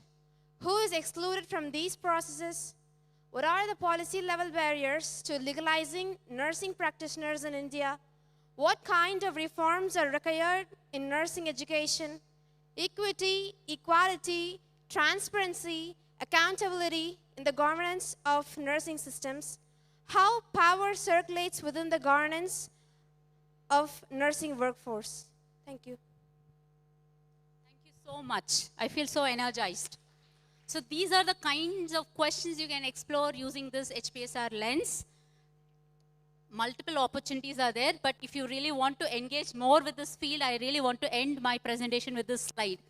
This is a pyramid which is taken from Adam Smith, what is his name? Adam Grant, American author, organizational philosopher, who says, don't be a cult leader. Don't be a politician. Don't be a contrarian. If you want to be a critical thinker and learner, put yourself in the circles where your ideas are challenged. Often within nursing, we are a little rigid. We have to break that cocoon, right? This is the only way to do things. This is how nursing conventionally, ritualistically we do it. We don't want to break. Norms are important, rituals are important, but be critical. Interact more with other disciplines. Collaborate, build your networks. So that will definitely enhance you to be a learner and a critical thinker. In these days, we need more learners, not doers. We don't want doers. We want thinkers. Wake up and be a learner, critical thinker. If you don't do any collaboration, if you are in our own nursing world, we are going to become like a cult leader. Whatever we say is correct. No. If you really want to progress, let's move upwards and onwards. Thank you, everyone.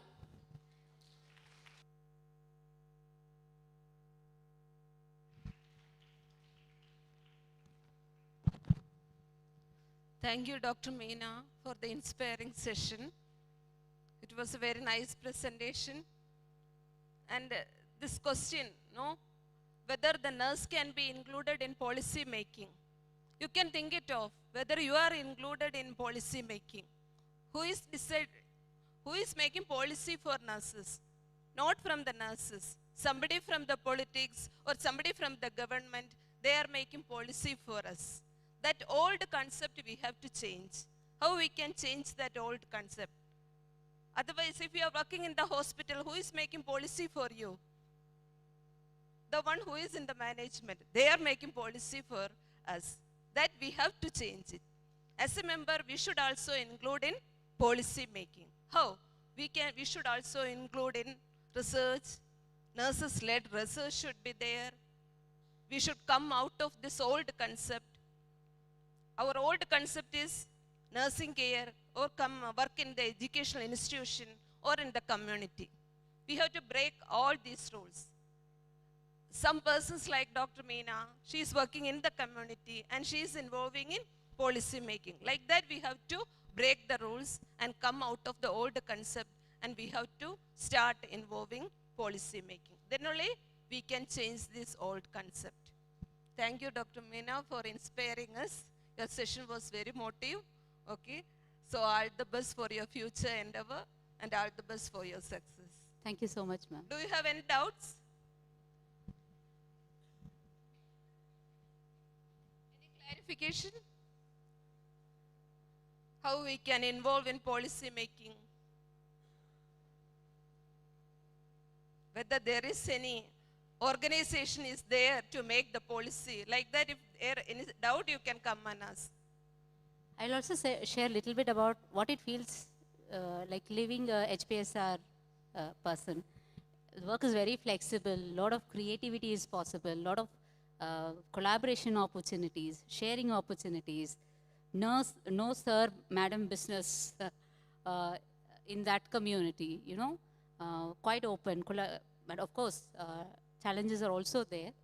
But still, I really thoroughly enjoy being a health policy and systems researcher. I need more and more nurses to be part of this community so that we can build that critical mass to pressurize the governments to do the needful for the nurses in India. Yeah. Any questions? I'm also available outside this hall. Thank you so much. Yes, yes.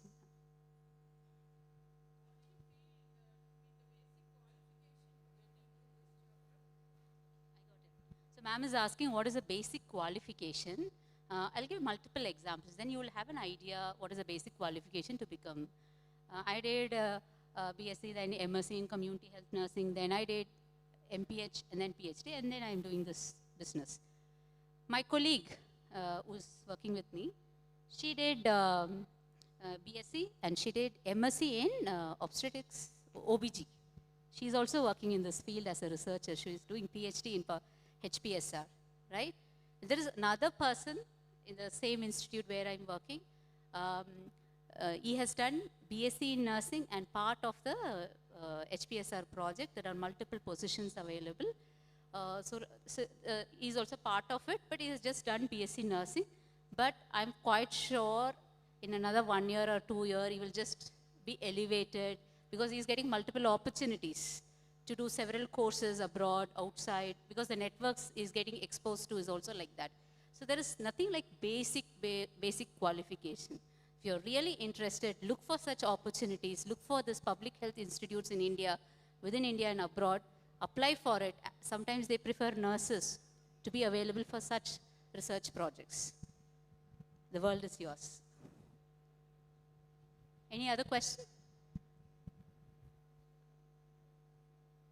Okay, great. Okay. Do you have any questions? So give her a grand applause. Thank you so much.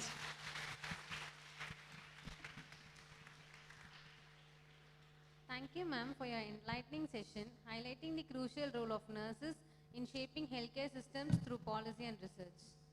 As we move into the final session of today's seminar, may I now invite Dr. Nirmala M., Professor and HOD Department of Medical Surgical Nursing, PSG College of Nursing, to chair the session and introduce our distinguished speaker.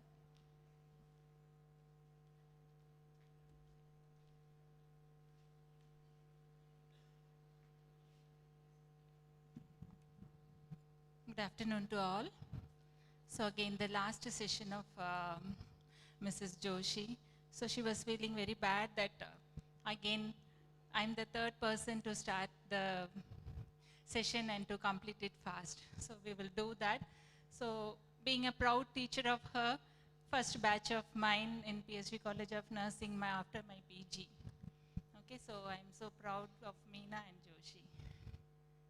To introduce her, I think she has an outstanding achievements in status of fellow, attainment against the professional standards framework for teaching and learning support in higher education, courses on improving healthcare through clinical research, University of Leeds National Institute for Health Research, MBA in Hospital Administration in Al-Hapa University, and PG in Academic Practice at University of Salford. And here she is to discuss about how the digital nursing, how the digital nurses are integrated with our healthcare. So the floor is yours, please. Thank you, ma'am. Thank you. Again, I'm the last batsman here. It's very bad, you know, when I had to bat last and I still have to hit a sixer. The pressure is on me. Anyway, let me try. Don't worry, I'll leave you early. That's what I always promise to my students when I teach in University of Salford as well. And I always give them at least 5 minutes early of my teaching time. So I'll try.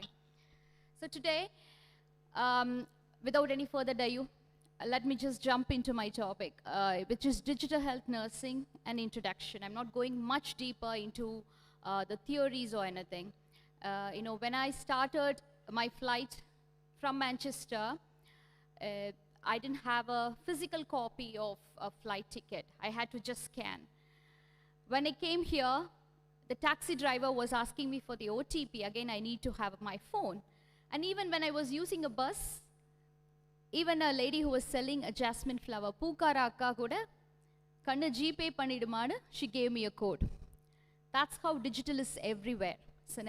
And if I ask many of you, which is the thing which you touch a lot in a single day, without any doubt, it will be your phones. How many of you have your phones today? Now? No? Is it resting in your classrooms? Yes?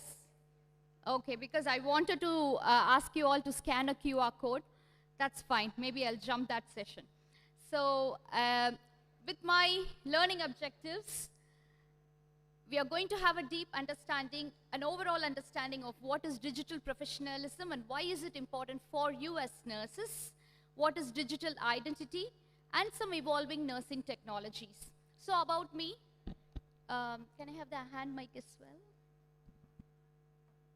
Okay, that's fine. So about me, since I worked in emergency and then I moved into nursing education in India, I worked as staff nurse in the UK, and then I moved into clinical research, where I worked with a lot of advanced therapeutic technology. And I did a little bit of digital nursing role as well. That's where I stand, and now I'm a digital nurse champion in the university where I teach. And I start my sessions with ground rules. We respect and value each other here in the room. There is no right or wrong question or answer. So if you have a question, a burning question, if you know an answer, just open up, just ask. Let your phones take a break unless I ask you to scan a QR code, but most of you don't have your QR code with you here. And when one speaks, let others listen. So one at a time, please. Anything else? Do you want me to add on any other ground rule? Finish the session early, isn't it? Do you want me to add that as a ground rule? Vanda? Sikram mudinga, ma'am. Okay, I'll try. You didn't have your phones, right? Okay, that's fine. So I'm missing this bit. Maybe I'll send it to the faculty later. So we'll do that later.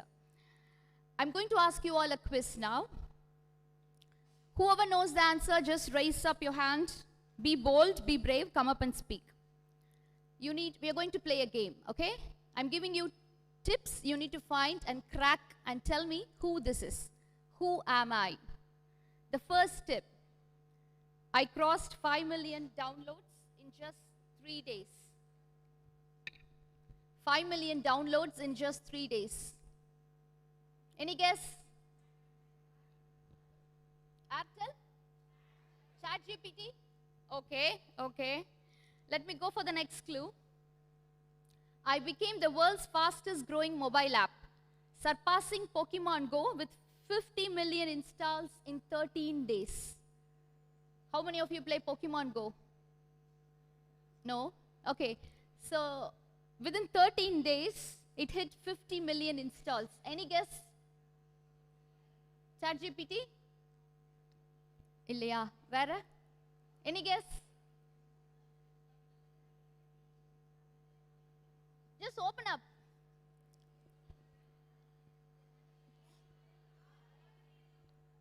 Enappa? Auditorium? Okay, yaro adukula ChatGPT use pantingla. Okay, that's right.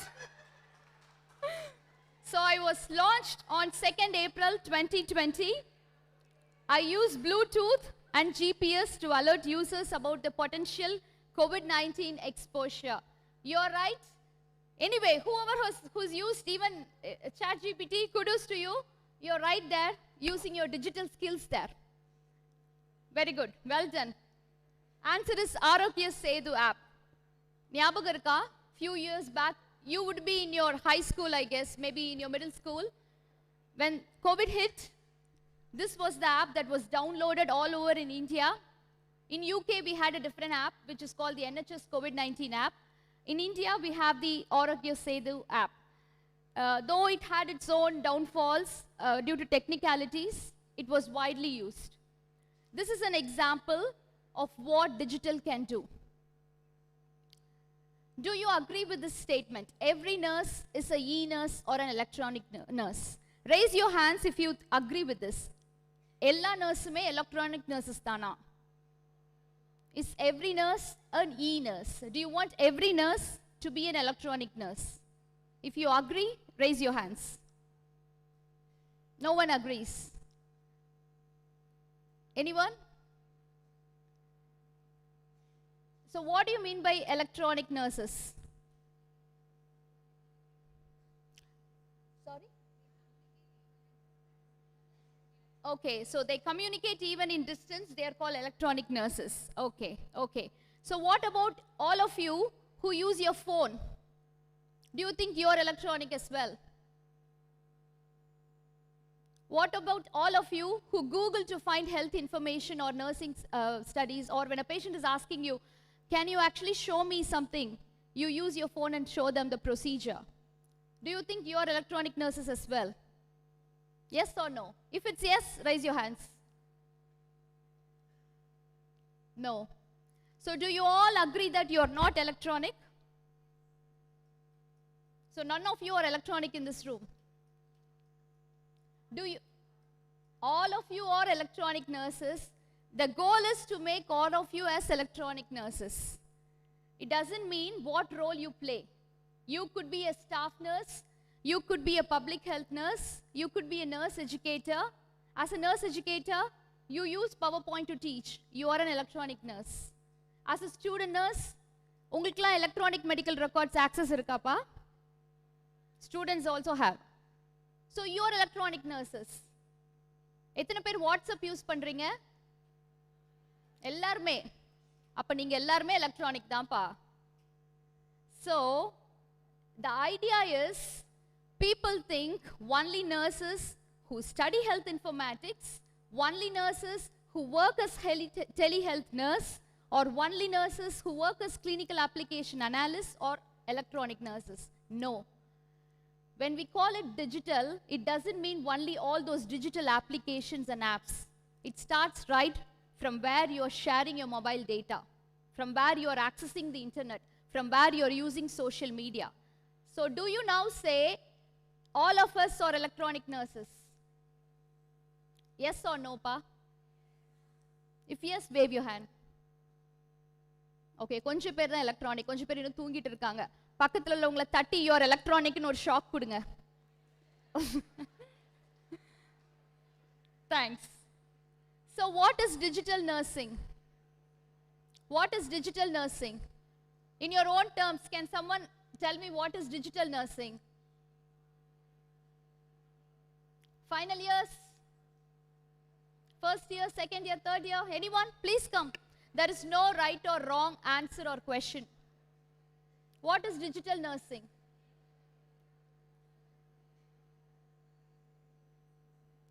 Nursing science, informatics, information technology. The MCs are very good. Well done MCs, both of you. Pair enappa? Priyadashini and Arula. Give them a round of applause. So, they said digital nursing is, using technology to care for patient. Do you think that is the only role of digital nursing? எவ்வளோ பேர் உங்கள் அம்மா அப்பாவுக்கு ரிலேட்டிவ்ஸ்க்கு you've shared medical advice using WhatsApp? Many of you. Nursing சேர்ந்துட்டாலே பக்கத்து ஸ்ட்ரீட்ல இருந்து கூட நம்ம வீட்டை தட்டி அம்மா இந்த மெடிசன் பிரிஸ்கிரைப் பண்ணியிருக்காங்க கரெக்டான்னு பாருன்னு கேட்பாங்க. கரெக்டா? இப்போல்லாம் ஃபோட்டோ எடுத்து நம்மளுக்கு அனுப்புவாங்க. So digital nursing, according to the Royal College of Nursing, the definition is using technology to improve patients' care, which could be through telehealth, which could be through mobile applications, which could be by using social media as well. So why do we insist on the importance of digital nursing? According to the World Health Organization, or WHO, it emphasizes the need for digital competencies in nursing and healthcare profession. You can read the report later. Due to time constraints, I'm not going in detail about all of these. For you, in your final year, I was asking, ma'am, you're all being taught about digital nursing and health informatics in your final year. And the Indian government has established and has got loads of digital mission focusing on creating an integrated digital health ecosystem. So my focus today is going to be on digital professionalism. Do you think you as nurses or student nurses need to have social media account? எவ்வளோ பேருக்கு social media account இருக்கு? Facebook, Twitter, எல்லாருக்கும் இருக்கா? You don't use. இந்த side யாருமே hands up பண்ணலப்பா. You don't use. For your personal, you have a personal profile there? Instagram. Oh, you all use Instagram. Okay, good. எவ்வளோ பேர் X use பண்ணியிருக்கீங்க? Twitter. The other name is Twitter. Use பண்ணது இல்லையா? How many of you have a LinkedIn profile? Very good. I would encourage all student nurses to have a LinkedIn profile. As professional, I was asking ma'am, because when I was a student, we all used to wear the blue uniform for ward posting. Now you are all wearing the pink, which means it's a way to showcase that nursing is a profession. You're showing your professionalism by wearing a uniform. Same way, it doesn't matter in being in digital also, you need to establish that you're a digital professional. It's very important to have a digital account. So we will talk a little bit about the digital professional. We'll watch this video.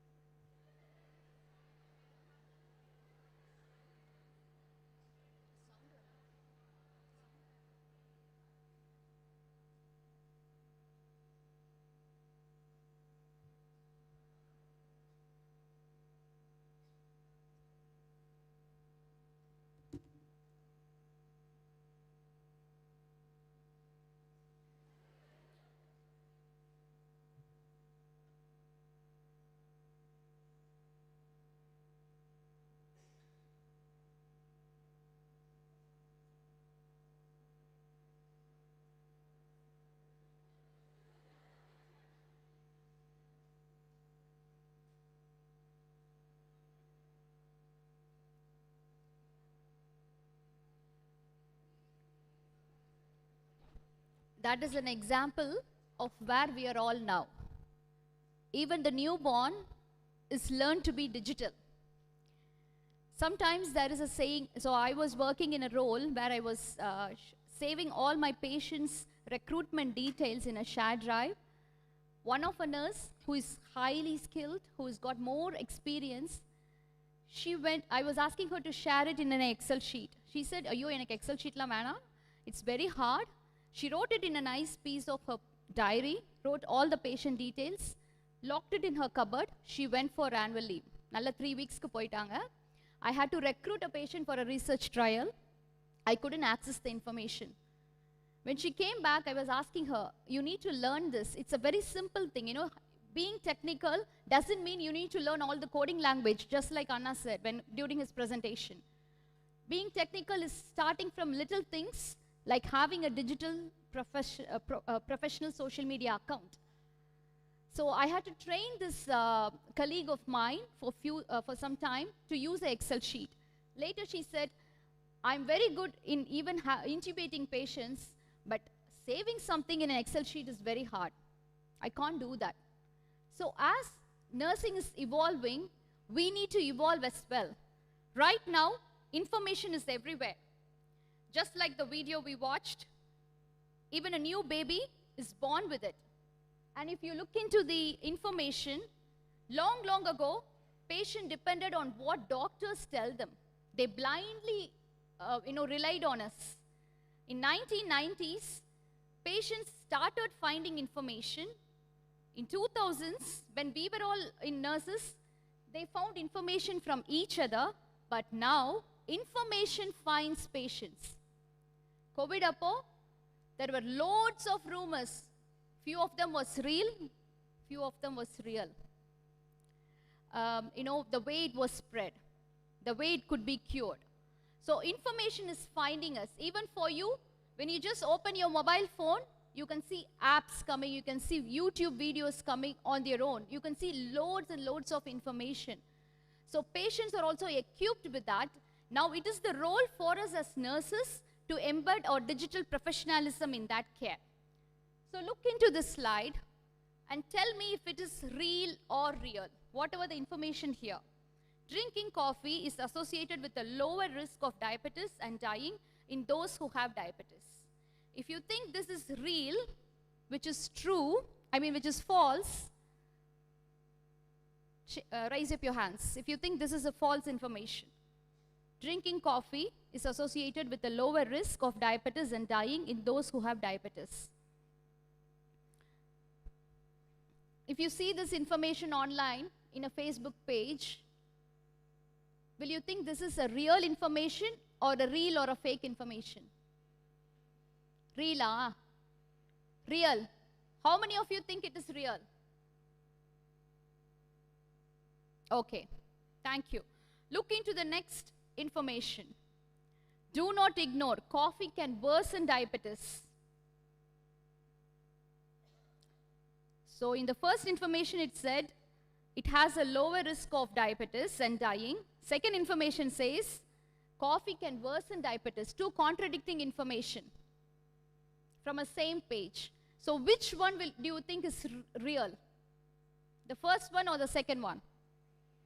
Second one. Why second one? How will you actually curate and evaluate whether this information is right or wrong? Imagine you're seeing this in a Facebook post.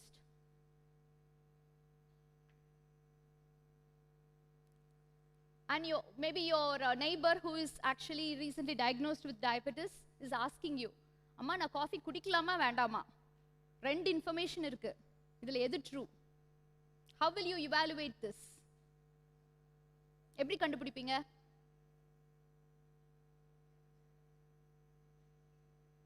Will you look for evidence? You look for evidence. Okay. So, in your professional practice as future nurses, what are the steps you are taking to ensure that the information you consume is not fake? What are the steps you take? If you're looking into an information, how will you know it is true or false? Because information is finding us. We are not finding information. First years lerndhe yaradhu solunga. How will you know any information is true or false? Before you applied to PSG, you would have heard loads about PSG. How did you know it was true or false? You inquired about it? Thungringlappa, I'll finish it early. Okay. So, in order to evaluate information, we call it as information curation, which is to evaluate the information that is being shared, moving from metacognition. Metacognition means just the access of information to meta-literacy. Meta-literacy is where you're using your knowledge to see what is right or wrong. All of us have metacognition because all of us have access to information. Meta-literacy is identifying which information is right or wrong. So I'm going to introduce a tool for you so that the next time when you see an information, you will know whether it is true or false, real or real, which is called as the CRAP tool. Okay? We are going to evaluate the information we are seeing online using something called as CRAP tool. C is for currency. How current is that information? Is it a recent information? If the information is published 50 years ago, do you think it will be valid? Do you think an information published 50 years ago can be valid? So you need to look how current is the information. How relevant is the information? Who is the authority? Who has done that research? Who has published it? How accurate is the information? And what is the purpose? Is it to promote a coffee brand? Coffee brand chumma sollala. Drink coffee, your diabetes sugar can get low. So what is the purpose of that information?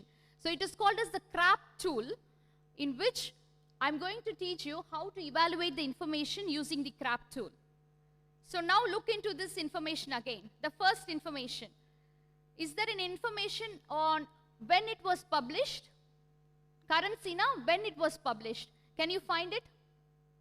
In the rent information, Leo, can you find when it was published? Yes or no? If it is yes, wave your hand. No. Okay.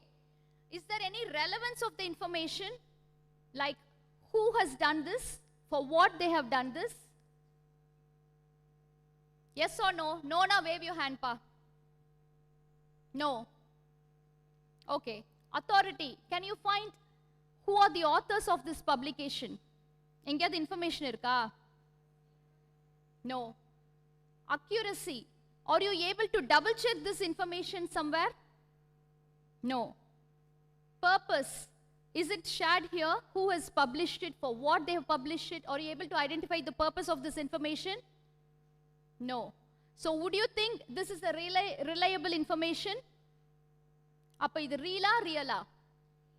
Real. All agreed? Anyone contradicting? Illaya? Sorry? Yeah, there is a link.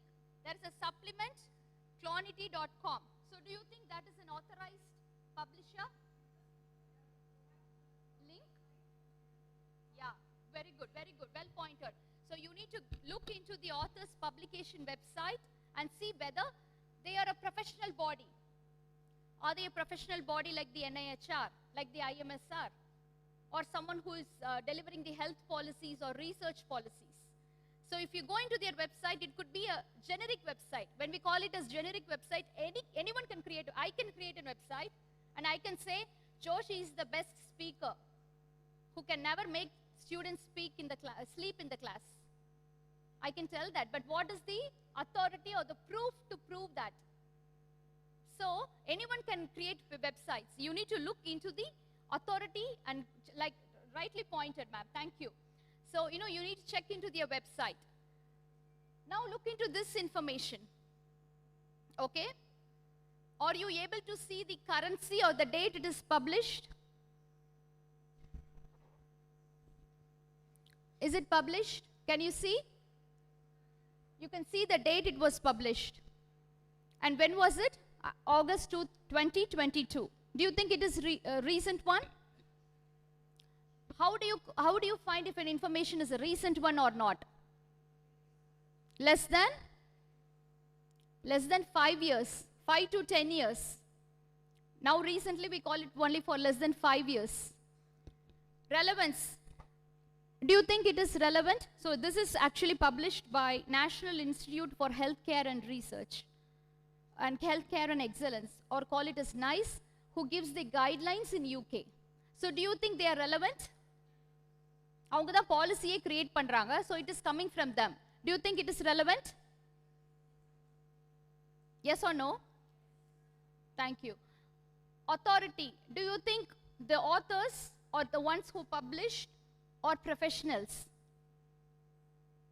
When it comes from NICE, which is a professional body, they are professionals. Accuracy, you can go to their website. All of the information from NICE is after systematic reviews and randomized control trials, which is through research and evidence.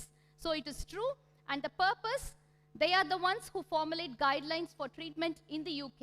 So it is again relevant. So now compare the first information and the second information. Do you think this is real or real? The second one. Real. So the next time when you see an information, even in YouTube, go check for the information.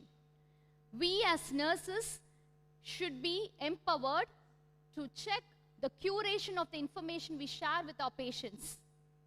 So always use this scrap tool to actually check and double check the information. So moving forward, we are going into the digital identity. I know I'm running short of time. I'll finish it early. I'll make it quick. So you all said you all have a social media account. All of you have one, most of you. So when you go home, I want you all to check your digital footprint. What is a footprint? What is a footprint? Footprint na enapa? Pada suvadu. When you walk in a muddy water, unga kaal thadam anga irukum. Similarly, all of your social media accounts, imagine, God forbid, it's not going to happen. Imagine we have an earthquake. We are gone. Ipo. But your digital identity will still remain. All of your social media profile is still there. And it can remain a digital footprint. So you as nurses should be aware of it. Now go home, put your name, whatever name you're using in social media, put your name there. Don't go to the social media app. Don't go to Facebook or don't go to Instagram. Just go to Google, put your name there and look, find what it comes when you search for your name. It might share some information about you, which is your digital footprint. Look at your social media profiles. Do you think someone will offer you a job if they look into that social media profile? Think about it. Social media la enna share pandrom? Do you think if a recruiter, maybe you're applying for a job in UK and I'm recruiting you, I want to know more about you. So I do a Google search of you. Unga Facebook account or unga Twitter account varudhu. Do you think your Twitter account looks professional for me to offer a job to you? Irka illaya? So does that mean nurses ku social media account irka kudadu? Nurses can have social media. The tip is have a separate personal profile and have a separate work profile or a professional profile. How can you do that? Make a small change with your name. Like for example, I use my husband's first name for my Facebook account, which is very personal. I use Joshi Prabhu for all my professional account. So when you go home, check for your digital footprint. When you set up a digital professional account, especially in LinkedIn, I advise all of you to set up a LinkedIn profile, share only professional updates there, get networking with others. If you want to follow us, follow other speakers, get in touch with us. Networking is very important in nursing. Familiarize yourself with the application and do not share any confidential information in your professional profile. Do not share any professional or confidential information there. I'm not going into details there. So when you want to create a social media account, maybe change your first name or your middle name. Maintain professional boundaries online. உங்களுக்கு ஒரு fan இருக்கலாம், இன்னொரு fan இருக்கலாம். அங்க வச்சு நீங்க fan தகராறு பண்ணக்கூடாது. Not in your professional account. Have your own personal account to do that. Things that are written in social media can affect you professionally. So be cautious as nurses, because we are all growing it is a digital world. You have to be aware of what you share in your professional social media account. So make sure you are affiliated with the nursing council and follow the policies on that. Check the factual accuracy of the information. In the information share பண்றீங்களோ, like the first one, drinking coffee prevents diabetes, பார்த்தவனே share பண்ணாதீங்க. Go to the crap tool. Check whether this is right or wrong and then share it. It is very important. So social media வேற எதுக்கெல்லாம் use பண்ணலாம்னா, this is one of the research from my colleague. She created a Facebook group where the kidney transplant patients were all there. They shared information. It was a social media intervention, and we call it as the Greater Manchester Kidney Information Network, which is now everywhere in the UK as well. It has grown bigger now. I can talk about it later, maybe to the master students, but social media is not only for your use, you can use it for your patient's care as well in future. So be aware of it. Be digitally empowered. So what are the digital health technology? எவ்வளோ பேர் chat GPT use பண்ணியிருக்கீங்கப்பா? எல்லாரும் maximum. Good, very good. But make sure the information you see there is right or wrong, and for what extent you're using it. Can you know what this is? Can you identify what is this? Medical records. Very good, very good. So when I used to work as a staff nurse here, I still remember from the emergency department, we had to run upstairs and medical records room ku pai, I need to find the patient's folder. But now it's all electronized. We got electronic medical records. When I was a student, I was working on a research project with one of my Anu ma'am, and I had to collect the patient's data. Medical records room kulla ene vittanga. I had to collect information on psychiatric patients who were having suicidal thoughts. Patient name list enakku irukku. I need to find the patient's medical record. Pathana Ram Kumar abdin patient na, I had thousands of Ram Kumar. எங்க போய் அந்த medical ரெக்கார்டை தேடுறதுன்னு I had to go medical record அண்ணா கிட்ட போய், அண்ணா எனக்கு இந்த ரெக்கார்டை தாங்கன்னு சொல்லி ஒரு பெரிய பிக் ட்ராலி நிறைய ஃபோல்டர்ஸ் எடுத்துட்டு வந்து சைடில் உட்காந்து I was searching for their folder. But thanks to technology, now it's all electronic. You got electronic medical records. I was working in a role where I was a clinical application analyst, which means I was in the team who created the medical records. So we as nurses, your role is very wider. Where they were all software professionals, I was the only medical professional in that room. I was able to offer the knowledge I've gained from my clinical experience to create and curate the medical records. So you as nurses, you have wider role. Start from the basics. Know your digital identity, know your digital professionalism, and then go into the technology. Because ungalke vandan sollati kuda, you will be working with technology. In 2-3 years' time, it will be more digitalized. So you as nurses should keep in par with this. So now let's play another quiz. Do you know what this is?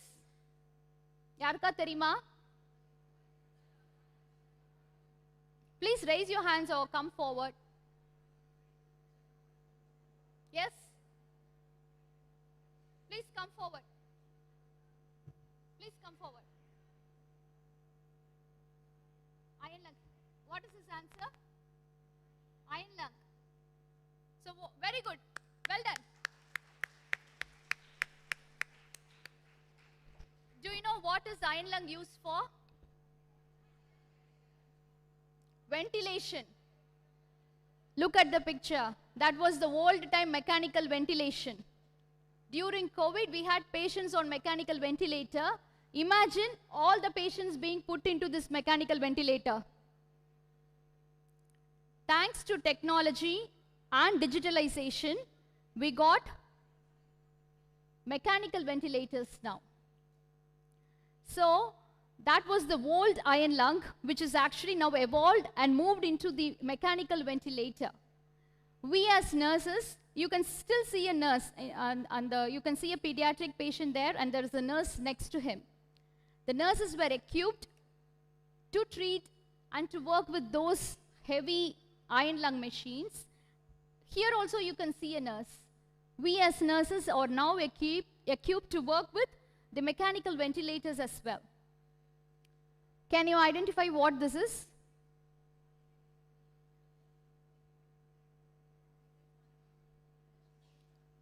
It looks like a patient's medical surgical students.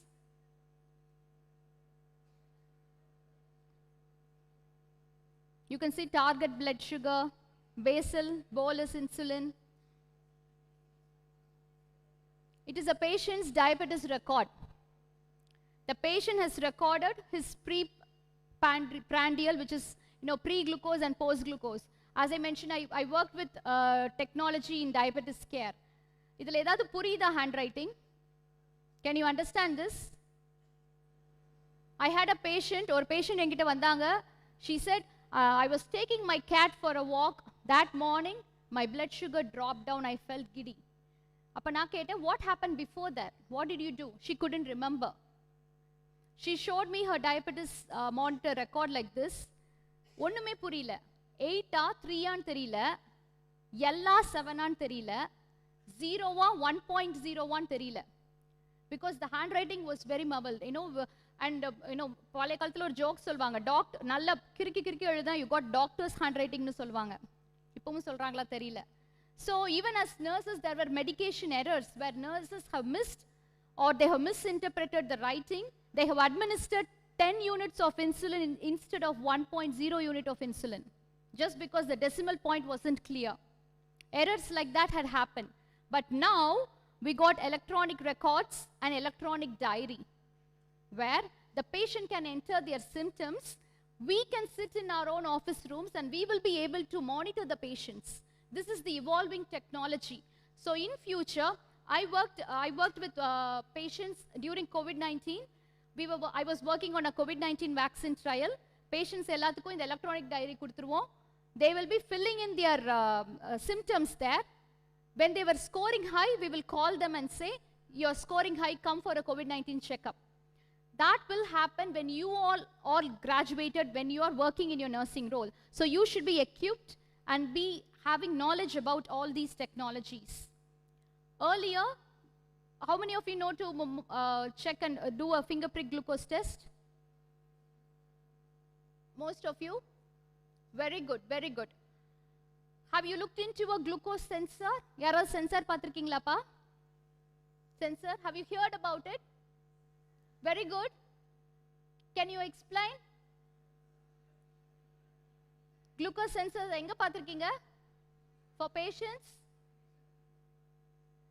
So I work பண்றச்ச I was working on a study where young patients க்குலாம் இந்த finger full-ஆ புண்ணா இருக்கும்பா, for patients with type 1 diabetes, because they need to check their blood sugar level every time. கை full-ஆ புண்ணா இருக்கும். Now we are advanced into glucose sensors, where the sensor, they just have to scan, the sensor will send their blood glucose level to their phone and they can administer insulin. Moving from there, now we have moved into continuous closed loop system, closed loop insulin system, where the blood sugar will be measured and the insulin will be administered by in itself. It's called artificial pancreas. I worked in one of those research trials. So we are advancing in various ways in evolving medical technologies.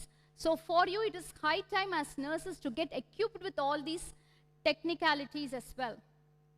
That is an example of where we were able to monitor the patient's blood sugar level remotely. Again, that is the study of mine, where we monitored the blood sugar level during COVID-19. Patients clinic-க்கே வரல, அவங்க வீட்ல தான் இருந்தாங்க. ஆனா blood sugar data எங்களுக்கு இருந்தது. We were able to see high-ல போயிடுச்சுனா, we will call them and adjust their insulin dose. So this is again, it is a part of telemedicine as well. So you as nurses should be equipped in future to work along all these. This is a AI-generated meta-human who can act, think, talk, react like a real person. She's called Jenny.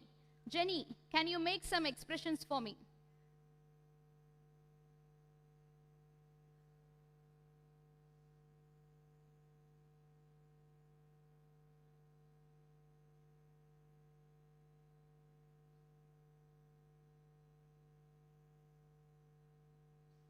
That is Jenny. We are using Jenny to teach to our nursing students on how to communicate with patients. Even before moving to the real patient's environment, we got them in simulation suits. Moving forward, for you to get exposed with pediatric patients, to get exposed with mental health patients, we will be using a large number of AI-generated meta-humans who can react, talk, walk, everything like a patient or a real person. You as nurses should know knowledge of all these, because one day a patient might say, I have a meta-human who can show the symptoms I have, so do the televisit with him. So you will be talking with someone like Jenny, whereas the patient will be there somewhere in a swimming pool. Things will get evolved, so you as nurses have to be equipped with this. But the major problem here is the digital health divide. எல்லாருக்குமே Wi-Fi connection நல்லா இருக்கா உங்க phoneல or the internet? Yes or no? No. We have a big digital health divide. Only 1 in 2 countries in Europe and Central Asia have policies on digital health. I was asking ma'am about the Indian Nursing Council's policy on digital health. We still don't have much policies on the use of social media or the digital health for healthcare professionals. We have an app called the NHS app in the UK, where even 31% of the population still don't have access. So UK mari or a developed country liye 31% that they don't have access means, think about the situation we might be facing here. We have a big digital health divide. So the National Digital Health Mission is launched during the pandemic with the aim of building a digital health ecosystem in India. What is ecosystem? உங்க phoneல இருந்து ஒரு மானிட்டருக்கு போயிட்டு patient வீட்டுக்கு வரைக்கும் there is a network that is called as an ecosystem. So you as nurses for the future should be equipped to face these ecosystems. Moving forward in few years time, you might be working with these digital technologies, with these advanced therapeutics. The first one is an implant to control resistant hypertension. I was working as a research nurse in this trial, where for patients who have resistant hypertension, who are on more than 4 medications, they can have an implant in their artery, and that will control their blood pressure automatically. அவங்க medicine எடுக்க வேணாம். The second one is a smart bed, where if a patient if he is at high risk for fall, patient bed லந்து எந்திக்கிறச்சியே, the bed will send information to your phone. If you are even in the nurse's station, it will tell you. Patient ku bed sore develop aguduna, the bed will scan his skin and send you the information. That is called as the smart bed. Then vocal biomarkers. So this is in mental health field, where with the voice, it can detect whether a patient is having a depressive episode, whether he is having any mood changes. Those are called vocal biomarkers, and the wristband sensors, which can sense your blood sugar, which can check your pulse, which can check your blood glucose as well. So these are all the evolving technology which is coming in future. So you as nurses should be ready for this.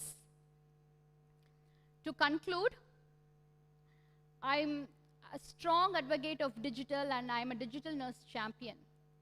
I want our students to get equipped with the digital skills, with the digital professionalism. Go home, create a LinkedIn profile. That's my name, Joshi Prabhu. Look for it, send me your request. I'll tell you how to actually build your networks. At the same time, what you all should remember is nothing can replace a human touch. That's very, very important as nurses. In future, you might be having a tele-visit with your patient. But remember, you need to at least show your digital empathy there. Look at your patients eye to eye, talk to them. That is very, very important.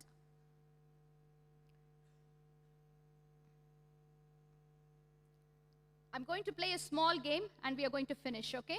So first year, second year, third year, fourth year. Okay? First year, pick a number. Anyone from first year? Anyone say? Anyone come to the stage? The bold soul, the brave soul. Also, I will invite someone from second year. So first year, pick a number. 1 hour. Someone showed me 1. 1 hour, pa? Illappa, inge irukkiradilla. Just choose.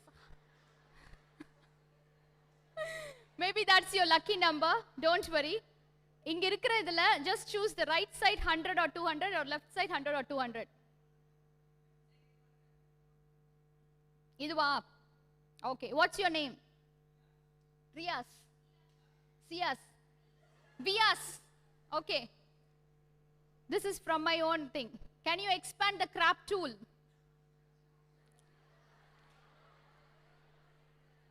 You didn't expect it. Come on, try.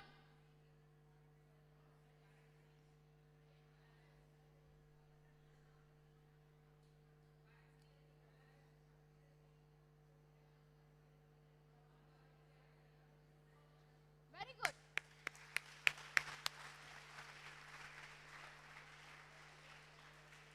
Thanks, Vyas. So the first is currency. Always look for when was it published. Is it useful for nursing practice? Authority, accuracy, and purpose. Well done. So you, first year gets 200 points. Second year, who wants to tell me the number? Second year?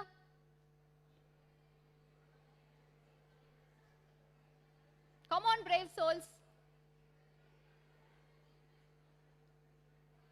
வாங்க யாராவது வாங்க.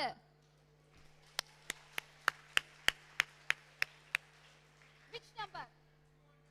200 again. Okay. Mention any tips for being a confident digital practitioner. I gave you some tips. ஏதாவது ரெண்டு tips சொல்லுங்க. Okay. Sorry?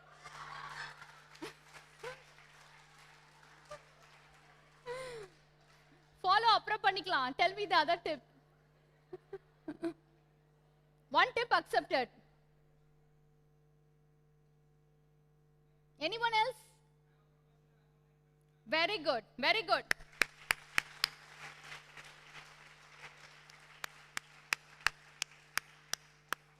Thank you. What's your name?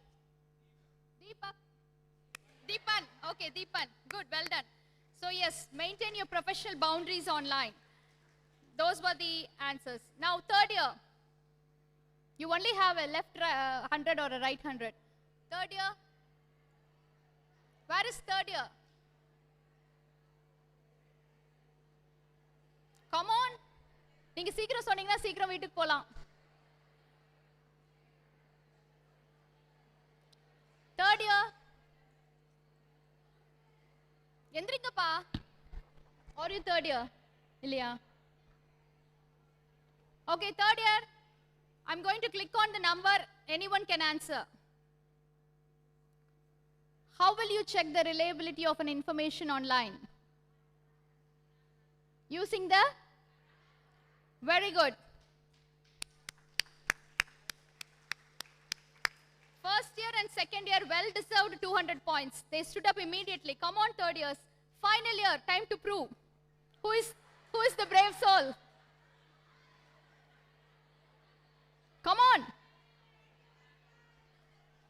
Very simple question. Mention any one digital health technology. Come on.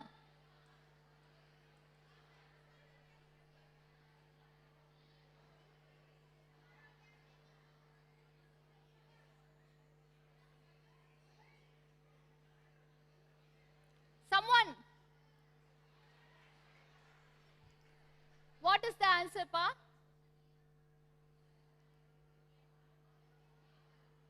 Sorry? Arogya Setu app. Okay, good. There are loads of digital health technologies. EMR is a digital health technology, exactly. So, you're using a lot of digital health technology, including your own mobile phones. So, make sure you follow the ethics when you share your patient's information online. Never, never share any information. Maintain privacy. Never share any of their confidential information. I wish you all good luck in whatever roles you're going to take in future. I can see I was once sitting there. I'm reminiscing all my olden days. And SNA committee, I used to be running here and there. So thank you all for this time. Morning speech, I missed saying thank you to one of my friend, Kalaivani. So please, Kalai, thanks Kalai. Okay, so thank you for listening. Keep yourself updated. These are few books for your reference. We don't have much books in digital nursing field. So I've got a book here to give to our College of Nursing. Ma'am, can I please request you to come upstairs, ma'am? So I'm going to give this book to ma'am. This is written by my colleague. There is another book which I've written a chapter as well. It's on the way. This is by my colleague, Dr. Christina, who is the digital health lead head in the University of Salford. So she's kindly sent this as a gift to my alumni institution. So if you want to learn more about digital nursing, please ask ma'am about this book and you can have a read as well. Thank you. Good luck. Nalla pandunga, nalla varvinga. All the best.